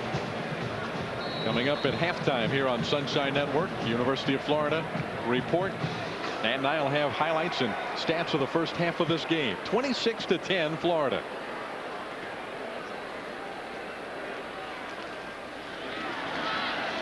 Bo Carroll smothered by number 76 Evan Triggs. About a 4-yard gain to the 14-yard line. Florida will stop the clock with 128 rather to play in the first half. Florida Gators a dominant team in the 1990s in the Southeastern Conference with 5 Southeastern Conference championships, but have not won one since 1996. And that sticks in the craw of Steve Spurrier. He wants to get back into the championship game and put the Gators back on top in the Southeastern Conference, and he knows that in order to do that, he's got to get this offense in gear. He's going to have a good defensive football team this year. There's no question about that. But Florida's offense sputtering once again here, Nat, in the first half tonight. Today's game brought to you by the Gator Insider at SunshineNetwork.com. Daily update on Gator sports. That's the Gator Insider at SunshineNetwork.com. But David, going back on your comments, you're so right. You know, when you think of the Steve Spurrier era, you have to go back to 1992 to find where a Steve Spurrier team has lost 3 of the 4 ball games. You have to go back to 1988 just to see 3 losses in a row. So when the Gators last year ended up with 3 losses in a row with Florida State, Alabama, and Michigan State, you know, you're talking about a team that really is chopping at the bits to correct the mistakes from last year. Last year's team, the lowest passing efficiency rating in the Spurrier era. 3rd down for Palmer and the Gators. And it'll be 4th down from the 14-yard line. So the offensive frustration continuing. Let's see if Steve Spurrier elects to go for it again. It would appear there's no field goal team coming in.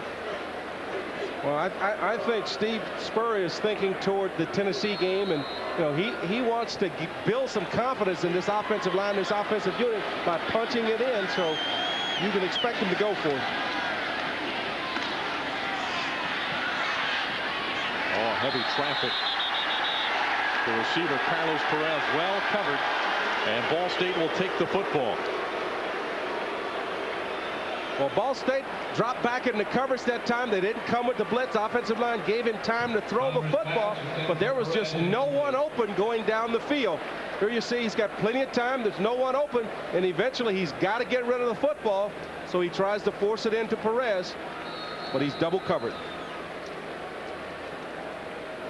Well, Jesse Palmer, who has thrown 2 touchdown passes in the first half, 1 to Kirk Wells, 1 to Alex Willis, has had opportunities to throw several more touchdown passes, but the Gators, for the moment, settle for a 26-10 lead over Ball State. Merriweather, 2 yards to the 16. Merriweather carries. Tackle made by Gerard Warren. Going back, talking about this Gator offense, David, I guess most of the viewers at home are probably wondering, you know, why, with the success they've had running the football with Robert Gillespie, why does Steve continually throw the football? And the difference is, this is a football team that they win by throwing the football. They're not concerned with running the football because they know they can. The thing that they're looking to do tonight is improve. And the way you improve is you got to work on it against top-notch competition or against real competition, shall I say. And that's what they're doing here today. Merriweather breaking a big one up the left sideline and bounced out of bounds at the 47-yard line. Well, there was just nobody home on the right defensive front for the Florida Gators. Let's see if the blocking was that good, if there's a missed assignment. Well, you get a kick-out block on number 35, who I think is a freshman. And there's just nobody on the back door, as you said. Kennard Ellis is in the ball game. 35, the junior college transfer out of Orlando. And then it looked like Natil may have overrun the play from the linebacker position also. 59. Well, what happens is that you expect the defensive end to close it down, and the linebackers have got to stay in their lanes. And as you said, that time Natil just overshot it all. Could have been an interception for Lester Norwood, but is not. Norwood, the junior from Marietta, had that one right in his paws. He would like to have another shot. Had a tough game last year against Alabama, but he did start 6 times. Had a chance to get an interception here, Nat. Well, yes, because of the excellent job that Benny Alexander did on Schembel. It gave him a chance, a free run on an interception, and he just didn't look the ball into his hands. I think he was looking at the receiver, Schembel, and forgot to catch the football.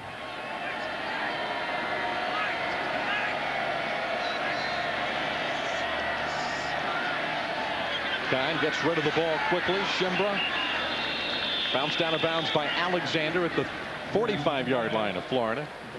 Several yards short of a first down for Ball State. Cardinals have put together one nice drive in the first half. They wound up in a field goal.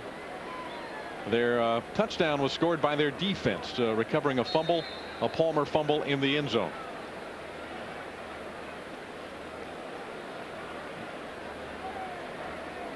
Only 16 seconds left to play in the first half of the game. There's the man who scored the only touchdown, Cornelius Bowick, number 35 for Ball State. Just kicking back and enjoying the final seconds of the first half. The Cardinals try to grind it out for the first half. Merriweather, really the workhorse for this Cardinal offense. And Ball State is going to use a timeout here, as it appears that Andrew Davis. Timeout, Ball State. That's their third timeout of the half. Davis down on the field, clutching his left knee. And that's an injury that the Gators can ill afford to have. Andrew Davis is leading tackler from 1999, and you know, the real spearhead of the linebacker corps because of the graduation of Eugene McCaslin and what was the other linebacker last year? Drawing a blank. Keith Kelsey. Kelsey. Let's go back and see if we can see what happens here. There you see number 45, Andrew Davis, coming up to make the tackle, and look like he just gets bent back on his right knee as the pile falls over him. Well, the Gators have a lot of candidates at those linebacker positions. A lot of good athletes back there, but Davis is the guy, again, the Butkus watch player, the guy that's on the Butkus Award watch list. He's the guy with the most experience. Matt Farrier was listed as a starter coming into the game tonight, but serving a suspension announced just prior to the football game. And the Gators, as you mentioned, can ill afford to lose Andrew Davis. Well, for all the latest on Gator football, it's Florida Football Highlights with Steve Spurrier. Join Coach Spurrier along with Mick Hubert Sundays at 11 a.m. They'll review the week's game and look ahead to the Gators' next opponent. Florida Football Highlights with Steve Spurrier, Sundays at 11:30, only on Sunshine. At that middle linebacking position behind Davis, listed Travis Carroll, a transfer from Alabama, who, like Farrier, is serving a suspension today. And then behind Carroll is a true freshman from Panama City, Reed Fleming. And David, just to go a little bit further about Andrew Davis, there you see the respect that this defensive football team has for him. You know, very seldom would you see the entire team around a guy that's injured. And the officials, as well as the coaching staff, have not tried to move him back, have allowed them to be there and be at his aid. There's Bo Carroll out of Norristown, Pennsylvania. Excellent running back that is working third team tonight. Davis not able to put pressure on the left leg at all. So let's see what Florida will do in that middle linebacker position. Just looked at the travel roster, and Fleming is not on it. So it might be Okendo Johnson that moves into the center linebacking position as Andrew Davis hobbles to the sideline.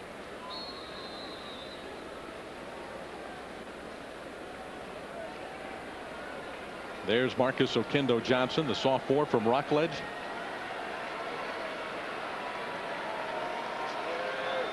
Meanwhile, it's 4th and 1 for Ball State with only 4 seconds to play in the first half.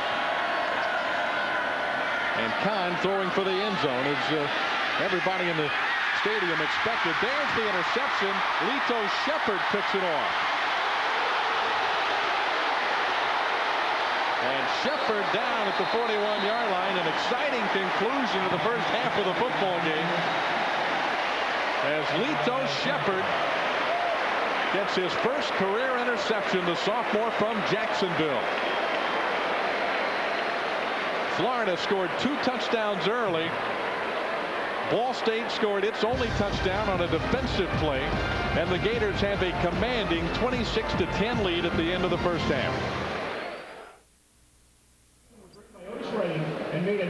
Florida Gators ranked number 7 in the preseason polls, on top of Ball State out of the Mid-American Conference. Our halftime score from the Swamp: Florida 26, Ball State University 10. We'll be back with more from Gainesville in just a moment. It takes a lot to put a winning team on the field. Healthy nutrition for starters. That's why orange juice goes on our table. Not just any kind, but those with the Florida Sunshine Tree on the label. That guarantees 100% pure Florida-grown orange juice. It's nothing but healthy and tastes unbeatable. You know, Florida's got 2 great winners going for it, and we both wear orange. Florida orange juice. Are you drinking enough? This game is brought to you in part by Steak and Shake, famous for steak burgers. By Dodge. In a perfect world, everything would be different. And by SunTrust Bank.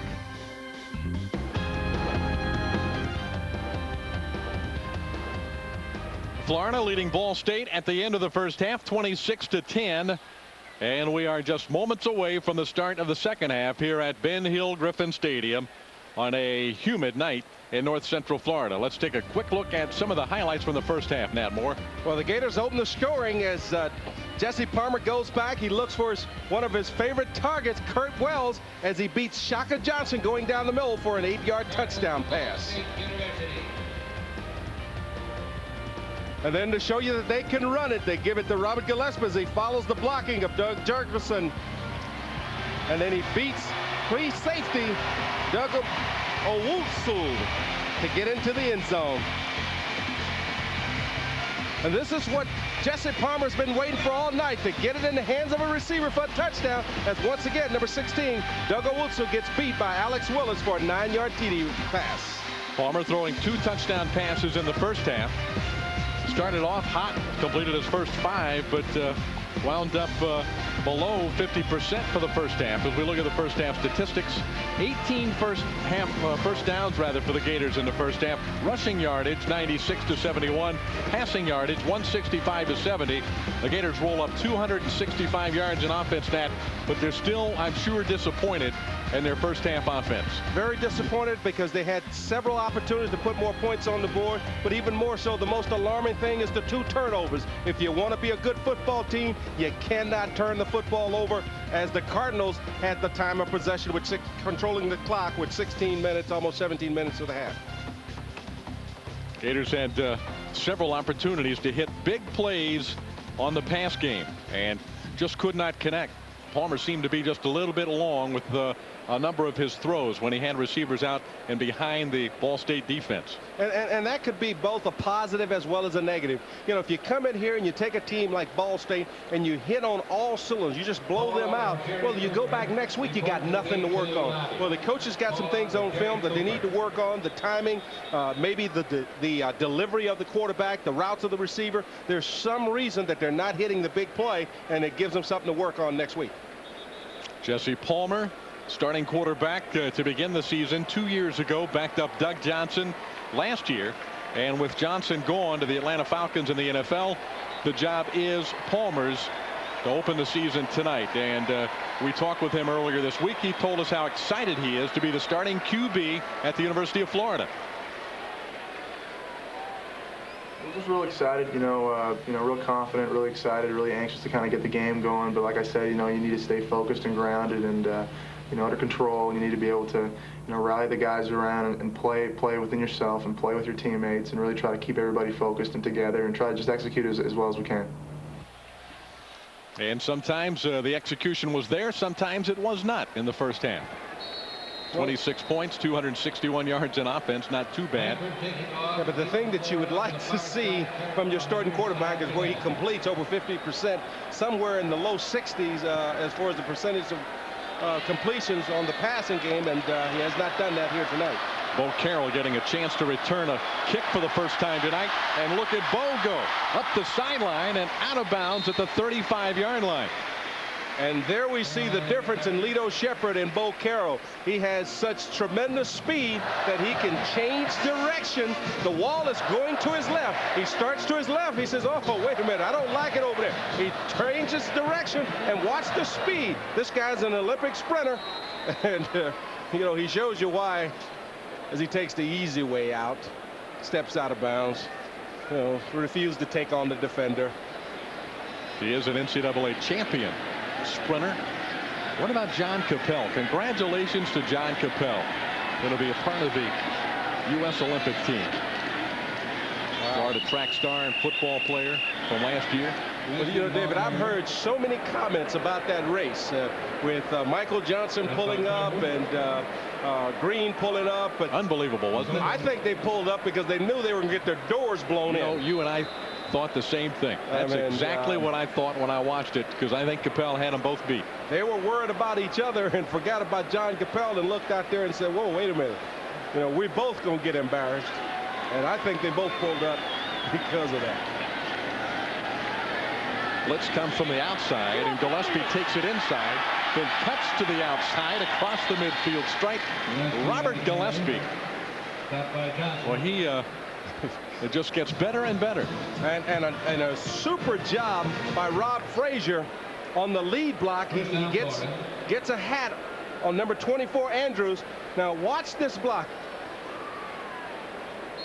Gillespie does a good job. But at that point, once he sees that he's got him outside, he lets him go. He doesn't block him in the back. There's no penalty. Good job by Rod Frazier. Shaka Johnson wrapped him up finally.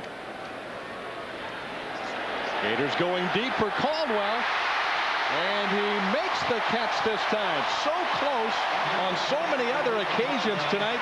Rashay Caldwell grabs it inside the 5. And this time, Jesse Palmer put air under it, gave him a chance to run under it.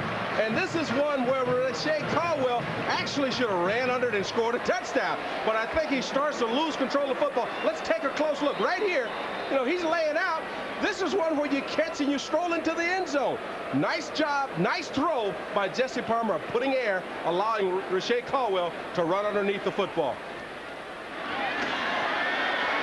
Back to action, Gillespie spinning toward the goal line, but no indication yet. Robert thought he got that one across. Well, I tell you what, for a little guy, he really runs tough between the tackles as he follows his lead block. Good job of blocking by Mike Pearson. Runs over Winchell and then just twists and turns, and he actually gets the ball over the goal line. But being as Ball State and the Gators are second in inches, usually the official won't make that call. Usually they'll put it on the 1 inch yard line and say you should be able to get it in. And let's see. There's the indication. They give it to Palmer. So Gillespie took it in a play earlier, but Jesse will get 6 points for this one.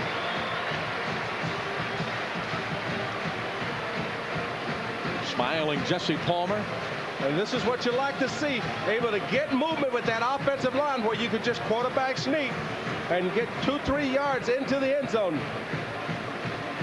Good job of the offensive line coming off, getting movement, not allowing penetration. Jesse's able to sneak it across for the 1 yard touchdown. Contact made on the line. Ball State pointing toward the Gators that there was some movement that precipitated the contact. We'll see. And the officials don't agree. Prior to the snap, offsides, defense. Replay the try. All right, Chandler will go at it again. He missed 1 extra point and 1 field goal in the first half. Now the Gators, remember, they've got new snapper and a new holder this year, so that could have accounted for some of the early first quarter problems. Chandler seems to have righted himself at the moment. 33-10 Florida. Well, the Florida Gators enjoying a 33-10 lead at this point of the ball game. Larry Vitale back with you from the field. The word on Andre Davis, sprained knee. They'll have to do an MRI, a magnetic resonance imaging exam on that knee tonight, tomorrow or Monday to determine the exact extent. But Andre's down for a while.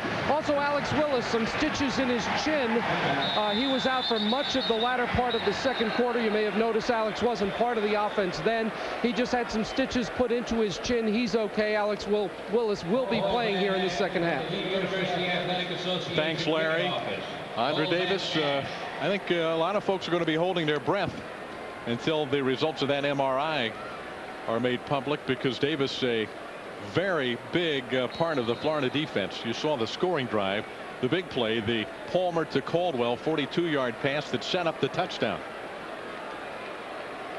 But Travis Carroll out with a suspension. Reed Fleming, we understand, was hurt during this past week in practice. So he's out, the freshman from Panama City. The middle linebacker could become a problem for Florida if Davis is going to be out any considerable amount of time. Well, I think even more so you lose that leadership in the linebacker position. I mean, all these young guys can play, but the leadership is so important. Dead ball, personal foul against the defense. Be 15 yards, automatic first down. That's the kind of penalty that drives Steve Spurrier crazy. And normally you don't mind an aggressive penalty where they're going after the football, get there a little late. But when a guy's already down and etc., which I think this is what's being called, sort of drives you crazy as a coach.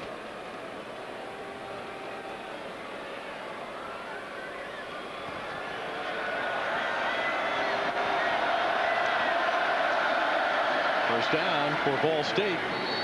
Brian Kahn tries to connect with Westbrook. Good coverage by Lito Shepherd. And the pass incomplete. We are early in the third quarter. Florida leading 33-10. Larry, what have you got?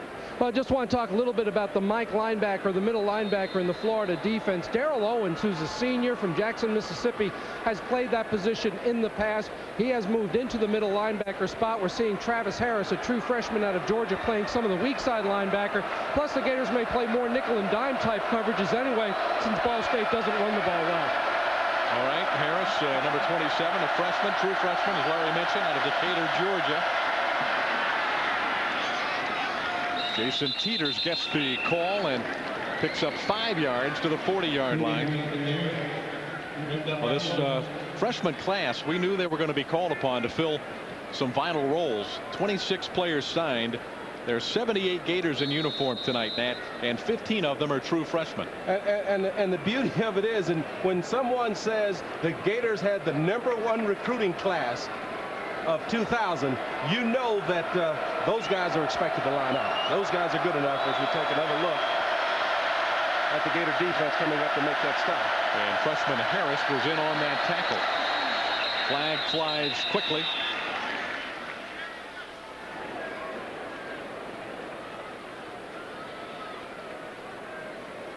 Referee Rocky Good. Prior to the snap, movement, offensive line, 5 yards, remain third down.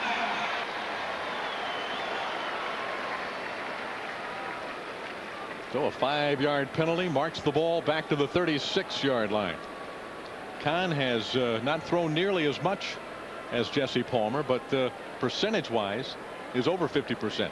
And the one interception was actually on a jump ball at the end of the half that you know, you throw to try and get a tip ball. Hopefully your guys are able to come up with it and get it into the end zone, but so that don't count. Yeah, that's a throwaway. Right. Third down.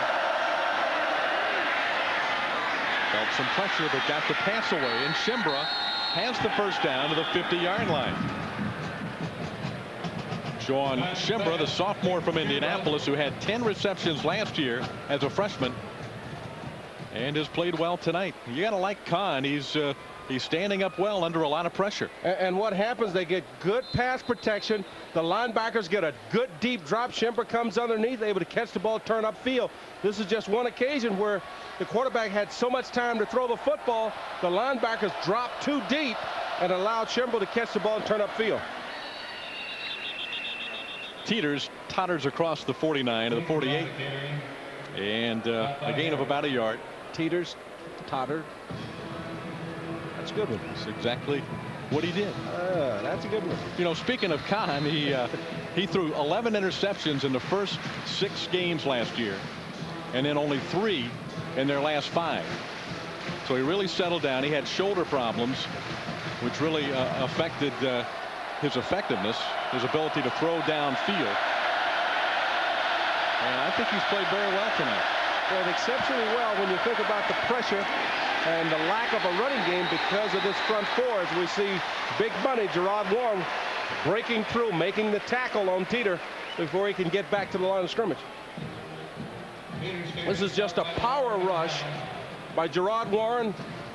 Takes the left arm, the free arm, and makes the tackle. Holds on to the center with one arm and searches out the loop back with the other. Here's a good look at big money. Second team All Southeastern Conference last year as a sophomore.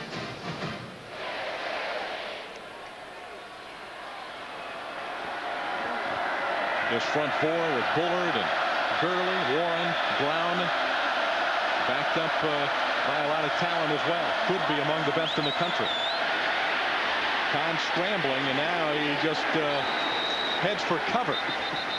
As big money was in pursuit, Marquand Manuel came and helped out. Found the ball carrier, stopped by Warren and Manuel.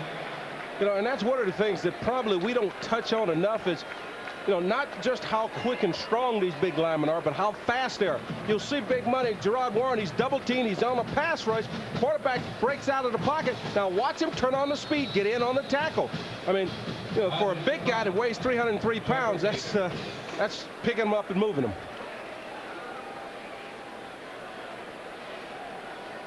He's been a major factor tonight. Has played well on the front line. Reggie Hodges did a nice job punting the ball for Ball State in the first half. And Shepard calls for the fair catch and lets this one roll. And it is knocked back into the playing field and down at the 3-yard line. What a great play by Parchman. Now, he's the guy with the sprinter speed. And he raced downfield and banded the ball back into play, and it was down at the 3-yard line. So a beautiful play by Corey Parchman. Beautiful play by Parchman. Good decision by Lito Shepard to let the ball bounce. Parchman is just aware, is able to leave his feet before touching the end line, the goal line, shall I say, and swatting it back. Now watch, good job of swatting it back before he crosses the goal line. Tim Strike was able to fall on it.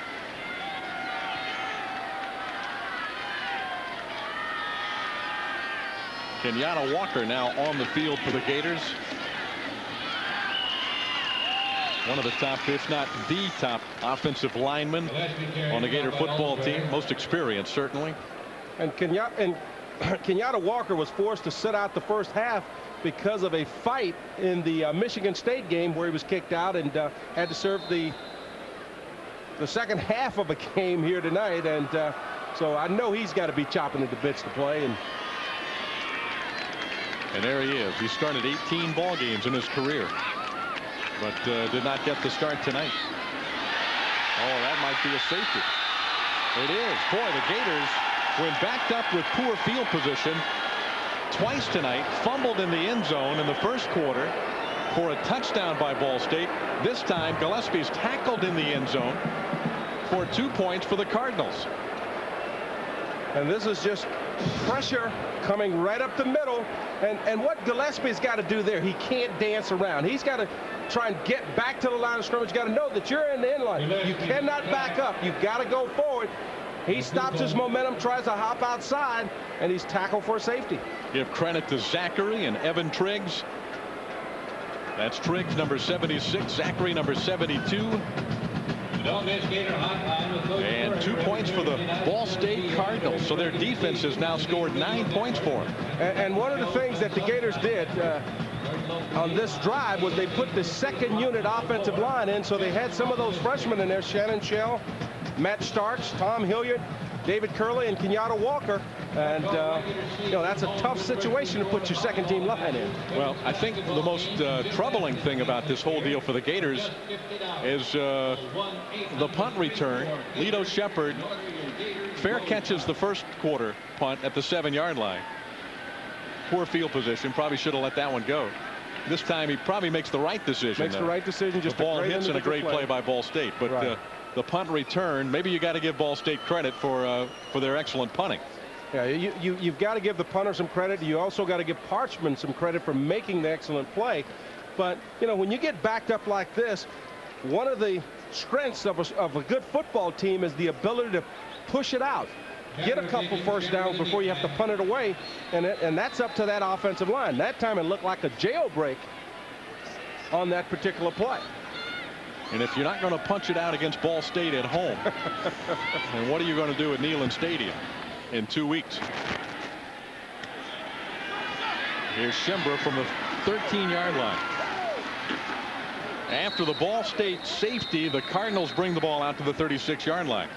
Well, let's hope that in Neyland Stadium we don't end up in that situation, that we go ahead and take control the way we normally do when we go to Tennessee. Gators have this one, Middle Tennessee State next week here at home. And then Knoxville. And the Southeastern Conference portion of the schedule gets underway. From the looks of things, Auburn is back. They found a running back that they haven't had the likes of probably since Bo Jackson. Stephen Davis, I guess, most recently, but he's in that line, isn't he? He's in that mold. Looked real good. And, the question becomes, is Johnson that good, or was it shabby tackling by Wyoming, especially on that last run? But he's pretty good, though. He's pretty good. Gators got some pressure from Alex Brown on that play. Well, one of the things that the Gators wanted to do is be able to put pressure on the quarterback without the blitz. And here you see Alex Brown coming from his defensive end position, forcing Kahn to throw it early.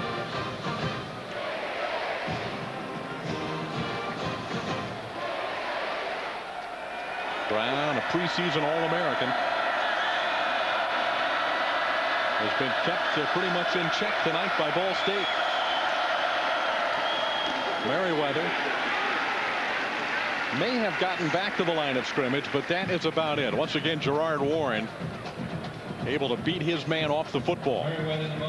Well, the defensive line is just doing an excellent job of getting penetration and getting into the backfield. But David, I tell you, the kid Kahn is really impressive. He does a nice job up under the center of checking off or fake checking, because you know you would think that he's checking off, he's checking to a pass, and they're actually running plays. I mean, just an excellent job of disguising. And when they get into the meat of their schedule in the MAC, I think they're going to be okay.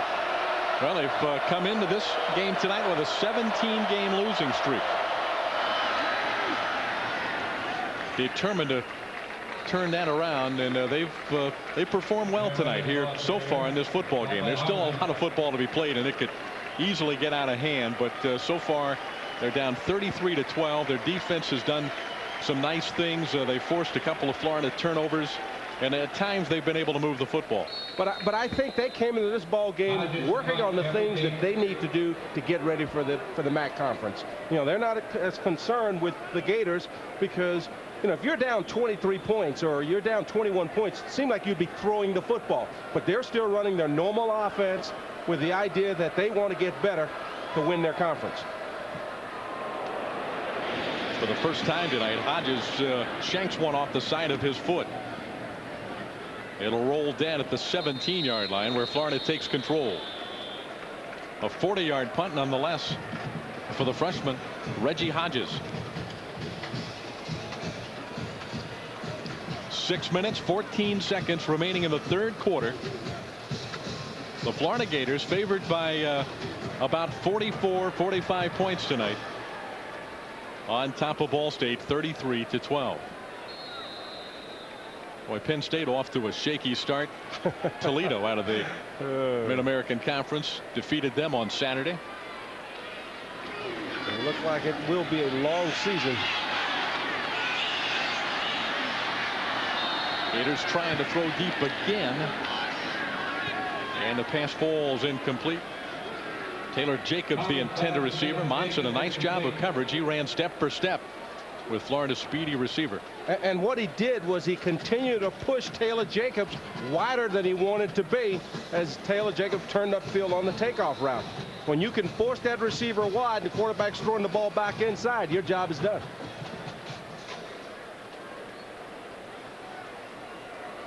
Palmer threw to the tight end Kirk Wells early and often, but we haven't heard much from Wells here as of late. He's in the slot, lined up to the right side. This pass goes left instead to Jacobs out to the 22-yard line.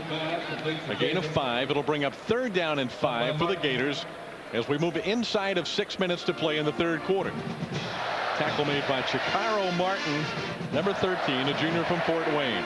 And for as many times as the Gators have thrown the ball down the field, it's amazing how these corners are breaking up on these hitch routes instead of being back. They're settling, so you think that the Gators will eventually be able to hit one over the top.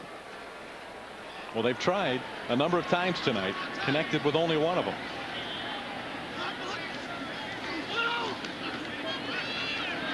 The pass to Gillespie. He needs the 27. He gets that and a lot more. It's a first down as Gillespie is bounced out of bounds at the 35-yard line. Excellent hands for a back coming out of the backfield. Ball's a tad low. He reaches back, catches the ball on his hip. Nice route.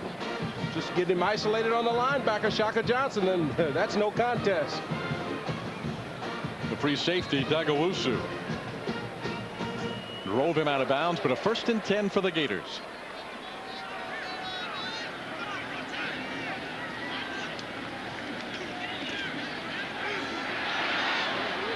Palmer and Willis open, should have been caught. Flag is dropped back where Palmer hit the deck.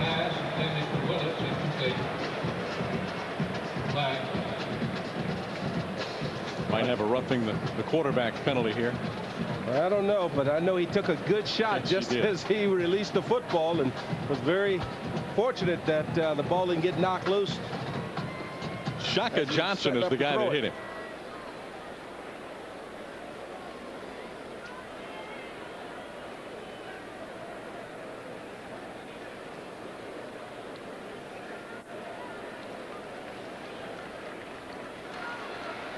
Legal use of the hands, offense. 15 yards from the spot of the foul, remain first down. Palmer paid a penalty as well. Well, let's go back and see if we can see exactly what happens here. And there you see it in the middle of your screen. The center, Hilliard, gets called for hands to the face. Good clean hit by Johnson on Palmer. And the penalty spots the ball back to the 19. To get a first down, the Gators have to bring it to the 45. So it is 1st and 26 for Florida. This is Ernest Graham, who played briefly in the first half. Carried the ball a couple of times for negative yardage. Last year's starting tailback in the Florida offense. And very surprising that we haven't seen more of him tonight. I know Robert Gillespie is running well, but you know, this is scheduled to be a 1-2 punch with Gillespie and Graham that would rival anything in the SEC. Well, both Graham and Gillespie played well when they were healthy last year. Staying healthy was the problem. Graham injured his thigh in the game against Kentucky. Was out for several weeks, and Gillespie suffered a broken hand in the game against the University of Georgia. And likewise missed several ball games. Palmer, no place to go. And that is big Mark Zachary, who was in on the safety play a moment ago. Rasan Nguko also back there to make the big defensive stop for Ball State. Well, the Gators are playing that second unit, trying to get them some experience. And there you see Kenyatta Walker gets beat by Zachary. And that's not the guy you'd expect to get beat back there. You got Shannon Shell and David Kearley and Max Starks along that front line. Well, one of the things that happens is that when you play together as a unit for a long period of time, By the way, Nat, Gators are punting on 3rd down. That's usually a sign that Steve's very, very frustrated at this point. And Ryan gets off a nice kick. Winchell brings it from the 36 to the 41-yard line after a 43-yard punt. And we've seen Steve Spurrier punt on 3rd down a couple of times before, and you're right. It's generally when he's frustrated with his offense. But you know, going back to Kenyatta Walker getting beat in offensive line play, one of the beauties of a great offensive line is the way they work together. A tackle sets outside because he knows the guard will help him inside, and vice versa. And that's what this unit has got to develop. You know, the first unit as well as the second unit. They've got to get where they know each other, they know their strengths, they know their weaknesses, they know who's going to help out, and you can depend on each other. Especially with that second offensive line unit, it appears there's a long way to go in that department. Without a doubt. A lot of youngsters on the field right now for the Florida defense.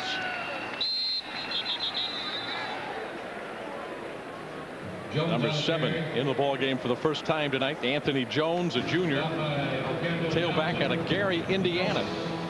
It's his first call of the game. The tackle was made by West Worthington there. Another youngster getting an opportunity to play.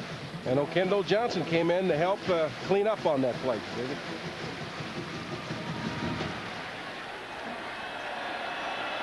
Ball State 2nd and 7 with 2:51 to play in the 3rd quarter. Florida leads it 33-12.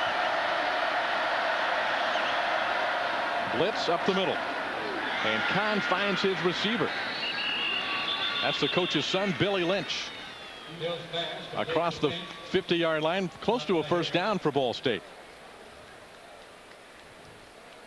Now there's the head coach, Bill Lynch, his junior son out of Muncie. Just made the catch. Well, the Gators come with the blitz as we look outside. As you see, Billy Lynch makes the catch, but the Gators got good pressure and seemed like it was a blown assignment because Owens, if the quarterback was forced to hold the ball a split second longer, would have ended up with a sack. That is about as close as you can get to a first down without getting one.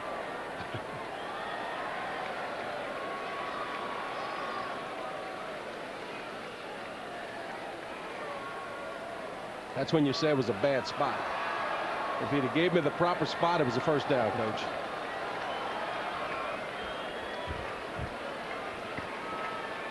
Meanwhile, we're down to just 2:24 to play in the 3rd quarter. And Florida has a 3-touchdown lead over Ball State. Cardinals only 2 for 11 in 3rd down conversions tonight. Quarterback sneak. He didn't get much, but he didn't need much. Big pile up right there at the Florida 49.5-yard line. And what's so impressive about Ball State at this point is that they have not deviated from the game plan. You know, they're not looking at the scoreboard. They're just playing their game plan. They're working on different things to get them ready and chewing up time on the clock. You know, in the MAC, if they control the clock like this, they'll win some ball games. They've got a freshman quarterback in there now, Talmadge Hill, a redshirt freshman from Oak Park, Illinois. There he is, number 15. His father, Ikill, longtime NFL player with Buffalo and Chicago. So Talmadge Hill, the quarterback for the Cardinals. Throws it deep for Parchman, and the ball is thrown out of bounds, and the pass is incomplete. Gators good coverage over there by Kawan Ratliff. And it'll bring up 2nd down for Ball State. If Hill doesn't throw this ball out of bounds, you know, they had something there because Ratliff was in coverage and lost his man and possibly could have got called for interference if the ball was thrown in the field of play.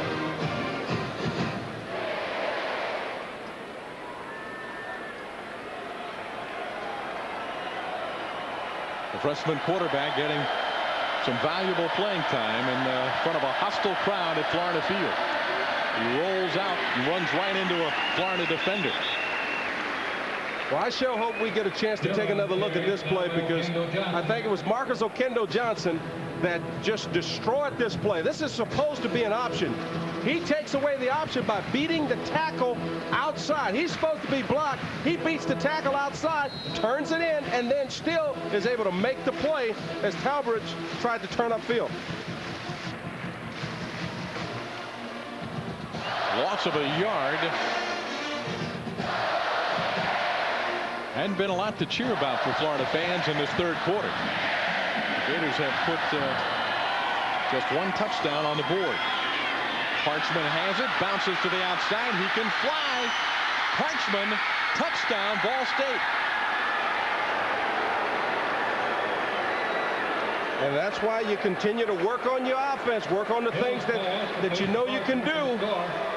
As you get the ball to your most exciting receiver, Parchman shakes a tackle. He gets hit by two Gator defenders, Tito Shepard and Marquand Manuel, and he just outruns the Gator defense. Nothing special except the big guy that's strong enough to break the tackle of a couple Gators and turn on the speed. Corey Parchman putting it in the end zone for the first time in his college career. The junior from Indianapolis, and the extra point is good. Florida's lead is cut to 33-19. Bill Lynch's Ball State Cardinals out of the Mid-American Conference, keeping it interesting here at Florida Field. Now just trail the Florida Gators by 2 touchdowns, 33-19. And that's only 2 possessions. If you're able to do the same thing, march the ball down the field, put points on the board, you expect to get the ball a couple times in the fourth quarter, so you're in striking range.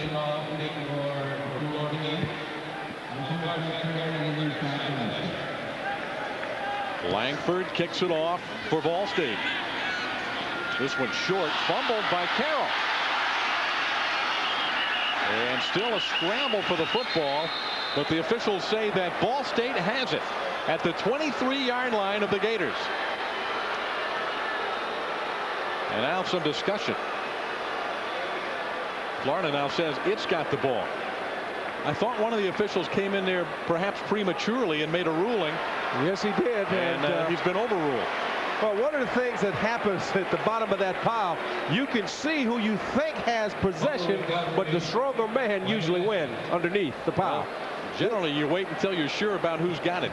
Well, this is just a errant try by Bo Carroll of trying to handle the football. You know, his offensive unit, blockers have got to move up, give him room to catch the football. Jason Teeter has a chance of recovering it, but the Gators go in and take it away. Boy, big break for Florida not to give it up there, because Ball State certainly has the momentum. Here's Graham trying to turn the ball outside, but cannot. Big hit. Monson came up from the safety position. And Nate Andrews was there as well. So the Gators just a yard on the play. Well, this team is gaining more and more confidence as you see them starting to get more penetration. Ernest Graham's not able to get outside as Andrews comes in and makes the tackle. Keep it on the ground again. Graham turning it inside across the 30, bounces ahead to the 34. That'll be close to a first down as time is winding down in the third period. Ball State wins the third quarter, but they trail by 14. Back at Florida Field, and the fourth quarter underway. Jesse Palmer trying to complete the pass to Rashae Caldwell. Florida's offense has not accomplished much in the second half. Take away a 42-yard pass play from Palmer to Caldwell, which set up the only second half touchdown. There hasn't been much to cheer about tonight in the third quarter here in the Swamp. And the offensive line is starting to lose the battle of the line of scrimmage, as that time Matt Masaros was able to get in and put pressure and hit Jesse Palmer as he was releasing the football. Once again, the Ball State defensive wall closing. Mark Zachary and Bernard Alsbury there to make the tackle. Let's go to Larry Vittel. Well, David, as things get going here in the fourth quarter, keep in mind for the Florida Gators in the 90s, since the first opener in the 90s, Oklahoma State 50-7, day one of the Spurrier era, the Gators have come out of most of their openers a little disappointed, whether it's been West Texas, Southern Miss, Houston, a lot of disappointments in day one, a lot of big improvements in week two. Maybe that's what we'll have to look for next week when Middle Tennessee comes to town. Well, perhaps, Larry. But these Gator fans here tonight are still hoping they've got more to cheer about in this game. Hagebrook makes the catch out of bounds at the 49-yard line. We still have 14-13 to play. Steve Spurrier, Nat, had intended to play all three of his quarterbacks tonight, but I'm not so sure if that's going to happen right now. Well, right now he's got to get Jesse Palmer ready to play. You know, so far he's not been sharp. His receivers have not been sharp. So you're trying to develop some continuity between the receiver and your starting quarterback. So I would expect Jesse to go if not all the way, the majority of the way. Blitz. Palmer has to turn loose of it quickly, and it's almost intercepted. Avant lunging to try and pick it off. Caldwell, the intended receiver, but the pressure on Palmer made him throw it quickly. Well, they're just coming up to the line of scrimmage with 8 or 9 men and say, you know, we're going to dare you to throw it. We're going to try and put pressure on you. We're going to stop the run or stuff the run and force you to throw it early. This one he hangs, and seemed like he and the receiver were not on the same page. He threw it like it was a corner route. The receiver ran an out route.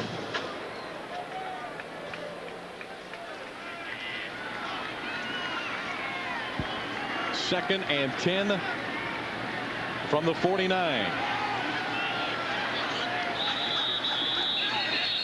Play clock, I think, ran out on Palmer.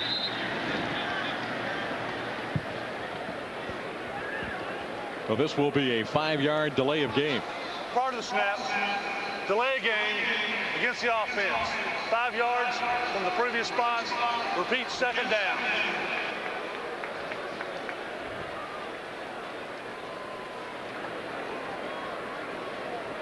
Not much going right for the Florida offense at the moment. Well, the Gators have come back with their starting offensive unit. They've moved Leon Hires over to the right guard. You know, they've got to develop some continuity, get this offense cranked up where they can develop some confidence. I mean, that's what you got to have as an offensive unit. Confidence that you can put points on the board. Right now it's Ball State, the confident football team. Again, great coverage. Hagebrook, the intended receiver. But the defender, Monson, was right there with him. Palmer's pass intended for Hagebrook, incomplete. It's still kind of amazing to me that this team does not respect the deep ball as many times as the Gators have thrown it. That time Hagebrook is running a little out route, a little curl route, so to speak. And Munson never gave ground, broke on the ball, actually had a better shot at making the catch than Hagebrook. Well, and the crowd is heading for cover as it begins to rain. The shovel pass is incomplete. Trying to toss it ahead to Robert Gillespie. And it will go as an incompleted pass. Palmer. And the Florida offense not getting much accomplished in the second half of this game. Well, they just look to be a little frustrated, off kilter. You know, they came out starting the ball game, looked like this was going to be an explosive offense, and here in the second half, can't move the football. Ryan back to punt the ball. It's a low snap, and it's blocked. Ball State is going to pick it up and have the football deep in Florida territory. The Cardinals have blocked 2 punts tonight. And that was number 25, Teeters, that gobbled that one up. And this is the second time he's come around the outside and has enough speed and quickness to get there. And when you have the low snap and the the punter is very slow at getting it off, this is what happens. Block punt. But a nice job by the Gators of coming back, not allowing Ball State to pick it up and run it in for the touchdown. Could have been worse, no doubt about that. As it is, the Cardinals threatening inside the Florida 15-yard line. And with the rain falling, the Cardinals have the momentum. That's the fullback in motion. The freshman quarterback Hill rolling out. and throws it away. Alex Brown chased him out of the pocket. Good pressure by Alex Brown, getting into the backfield, chasing Hill, not allowing him to set his feet to throw the football. You know, we haven't called Alex Brown's name much, but he does a nice job of staying at home. He's the outside guy. He stays out there. He forces the quarterback deep, doesn't allow him to set his feet, throw the football. You know, this is when you All-Americans come up big. You need a big play defensively, and you expect your leaders to stand up and make it happen.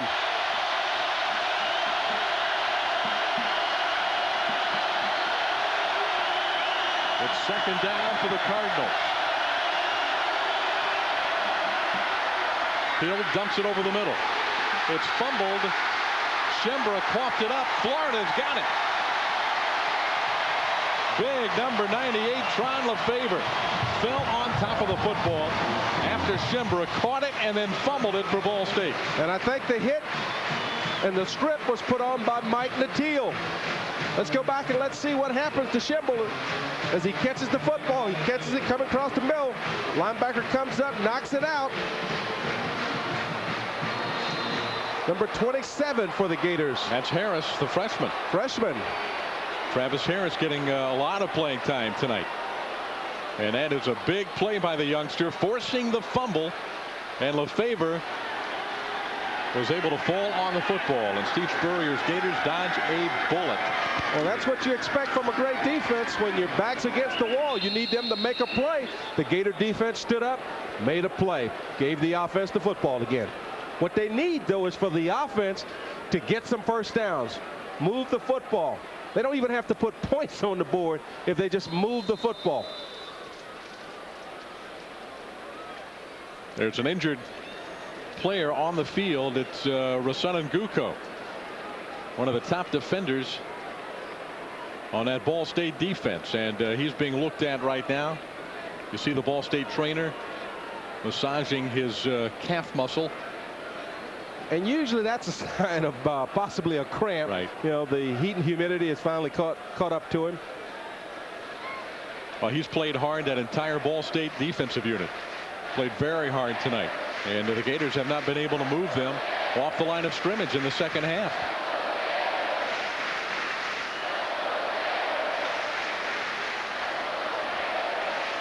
Ernest Graham trots out onto the field. Just ahead of Jesse Palmer. Bo Carroll comes to the sideline. And we remind you that Sunshine will bring you women's soccer. The UCLA Bruins against the Florida Gators. And that is Sunday at 2 p.m. Catch all the action live on Sunshine Network.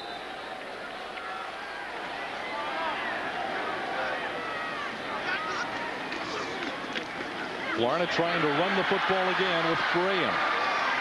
To the 19, a gain of about 4. And David, in all honesty, this is a tough defense to run against because they play a 4-4 with 3 defensive backs, but they play 4 down linemen, 4 linebackers, so you got 8 people in the box at all time, and when you got that 4th linebacker standing up, it's a lot easier for them to flow outside, as we saw Nate Andrews do there. Good play by the 5th-year senior Andrews. Florida could certainly use a first down at this point. It's 3rd down and 3. And a handoff goes to Graham. He grinds it forward and picks up the necessary yardage to move the sticks and keep this drive alive. And that's the Ernest Graham that we saw last year and fell in love with, the strength of Ernest Graham to drag tacklers to pick up the first down. This is just straight ahead, and he pops it in there and drags Scott for the first down. Here's another look. Offensive line gives him just a small crack because you got 8 people in the box, and he just drags Scott an extra 2 yards for the first down. From the 24. The Gators trying to run that ball between the tackles. But in this second half, this Ball State team has withstood the test. Lorenzo Scott once again leading the tackle, number 47. That young man, a true freshman from St. Louis, Missouri. We haven't seen much of Robert Gillespie here in the fourth quarter. Got Ernest Graham and, Bo Carroll running in and out. Bo Carroll's in the game now at the tailback slot. Play action, Palmer. He's got Carroll open. Carroll to the 30. They will not catch Bo Carroll. Well, this was a mismatch from the snap of the ball. Brilliant call by Steve Spurrier.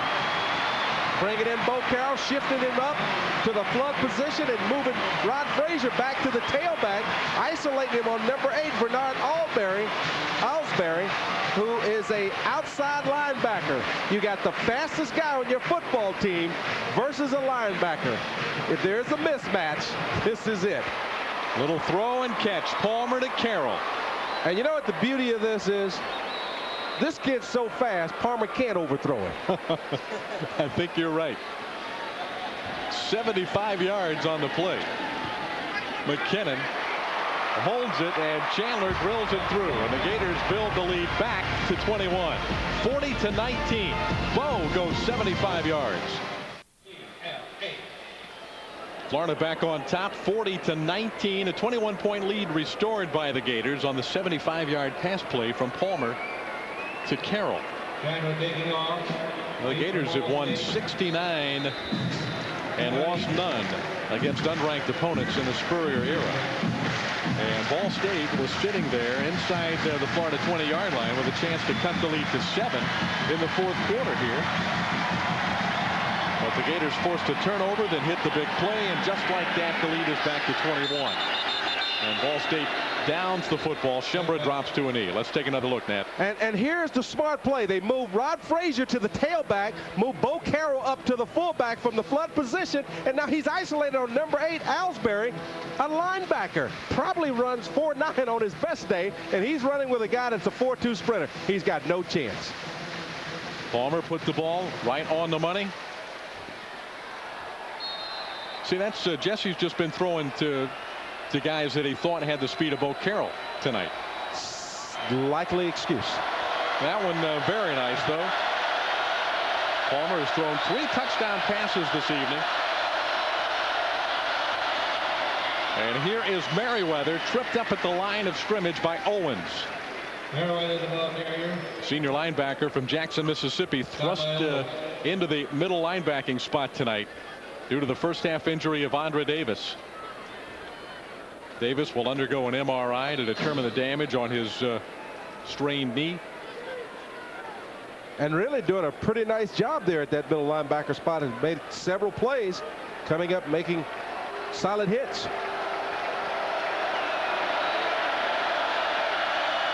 Quarterback Talmadge Hill operating the Ball State offense, swings it out to Merriweather. He's got all kinds of running room over there and is knocked out of bounds at the 45-yard line.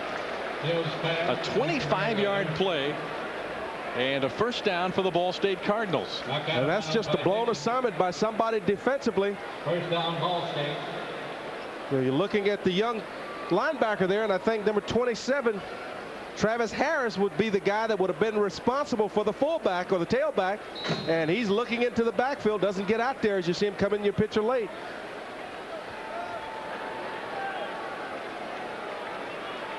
Ball spotted at the 46. John Hoke's defensive troops trying to hold on. Ball State marching the football again. Hill on the option. Makes it to the 50, and that's it. A gain of 4 for Talmadge Hill. Byron Hardman, the sophomore linebacker, number 42, is there to make the tackle. Well, Hardman comes down the line and makes the tackle, but Darrell Owens from his middle linebacker slot once again forces the quarterback, Talmadge Hill, to keep the football. He wants to pitch it outside to the tailback, but because of Darrell Owens being in perfect position, he was forced to hang on to the football. Hardman got playing time last year when Eugene McCaslin was hurt. Gathered some experience. Merriweather has done a pretty nice job of running the football tonight for Ball State. He's been the workhorse back there, number 44, the sophomore. 67 yards on 17 carries. And he's done a nice job at 6'1", 215 pounds of just tucking in behind the guard and the tackle and just following them up into the opening of the hole. I mean, he's not picking up big chunks of yardage, but he's a pretty sturdy back. 3rd down and a couple of yards for a first. And Merriweather finds the first down marker. Merriweather carries for the first down. Across the 45 to the 43. Shot by Owens. Darrell Owens made the tackle for Florida. Well, you can see why Merriweather was able to wrestle that starting tailback position away from Nick Dunbar. For Ball State, he's a rugged guy. It looks like the kind of guy that you can give the ball about 20-25 times and he can take the pounding. And he also stays with the hole. He gives big number 74 Aaron Johnson and 79 David Miller a chance to make their block. You know, he helps set it up and then gives them that little extra boost. You pick up positive yardage. Alex Brown.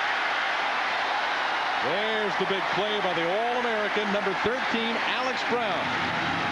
The thing that never ceased to amaze me about football is how you will take a tight end and put him on the best pass rusher, as you see Eckert trying to block Alex Brown. Alex Brown is the best pass rusher for the Gators, and you assign your tight end instead of a tackle to help.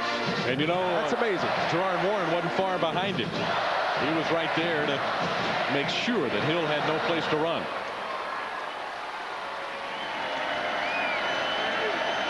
Brown had 13 quarterback sacks last year, which set a new Florida single-season record.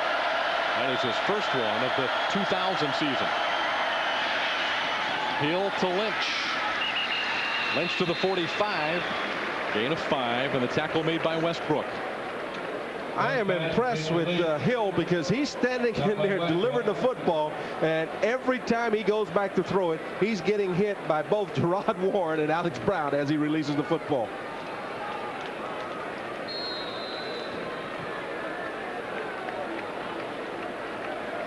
Brian Kahn played for 2.5 quarters for Ball State. This young man, Talmadge Hill, entered the ball game midway through the 3rd. He's played well. Exceptionally well. He threw the touchdown pass to Parchman. It is 3rd down and 13. Gators on a blitz. The pass drop could have been caught, but a difficult catch for David Westbrook. He had to reach back behind his body. And it got there in such a hurry because Hill threw it early. He's trying to throw this on timing. If he throws it a little bit farther outside, oh, I can see what happened. He threw a duck as the ball goes wobbling out there. So he's not able to get the spiral and the velocity on there to get it outside. But he did try and get it there early, and Westbrook was open.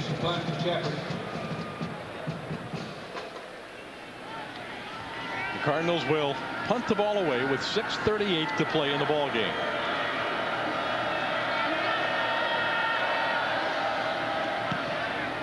Hodges steps up and lets it rip. Shepard called for the fair catch. Well, this freshman has had a tremendous game. Hodges punting the ball for Ball State. And he has backed the Gators up to their own 5-yard line. A 41-yard punt. The ball is at the 5-yard line. Florida backed up at its own end of the field. A handoff to the tailback, Graham, and Graham bangs the ball out to the 10. A 5-yard gain. The Gators have been backed up deep in their territory twice tonight, and they have not fared well. Have not had much success when they were backed up. So, you know, the punter has been a big part of Ball State's offense. And, or should I say defense for offense? Well, and likewise for Florida's punting game. It's been a big part of Ball State's offense also. Well, the punting game has been a major factor tonight, and going both ways in favor of Ball State.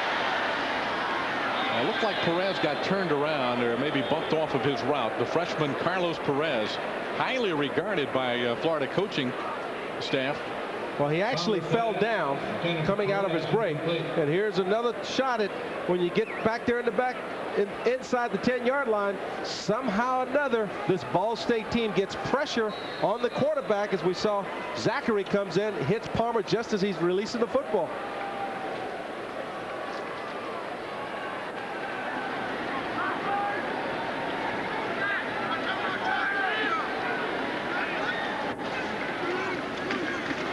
No place to run again as Evan Triggs closed the gap on Ernest Graham.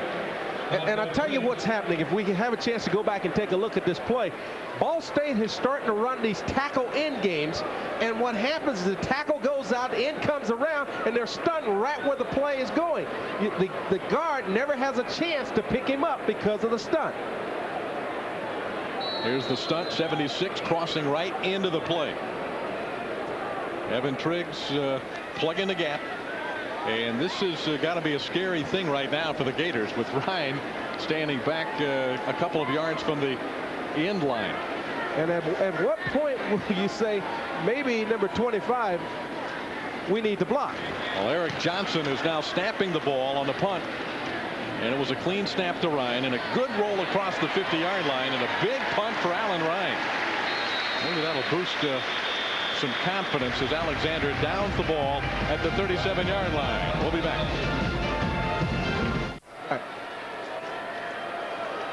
We are back at Ben Hill Griffin Stadium on the campus of the University of Florida, the fourth quarter with 4:45 to play. And the Gators leading Ball State 40-19. Jason Teeters trying to bounce to the outside, but he's met there by Mike Natile. Good job of Mike Natile staying at home as Teeters starts to the left. Everything's bogged up. Guy with great speed decides to take it back to the other side, and Mike Natile is at home and makes the play. If he gets outside of Mike Natile, he's got a big gainer.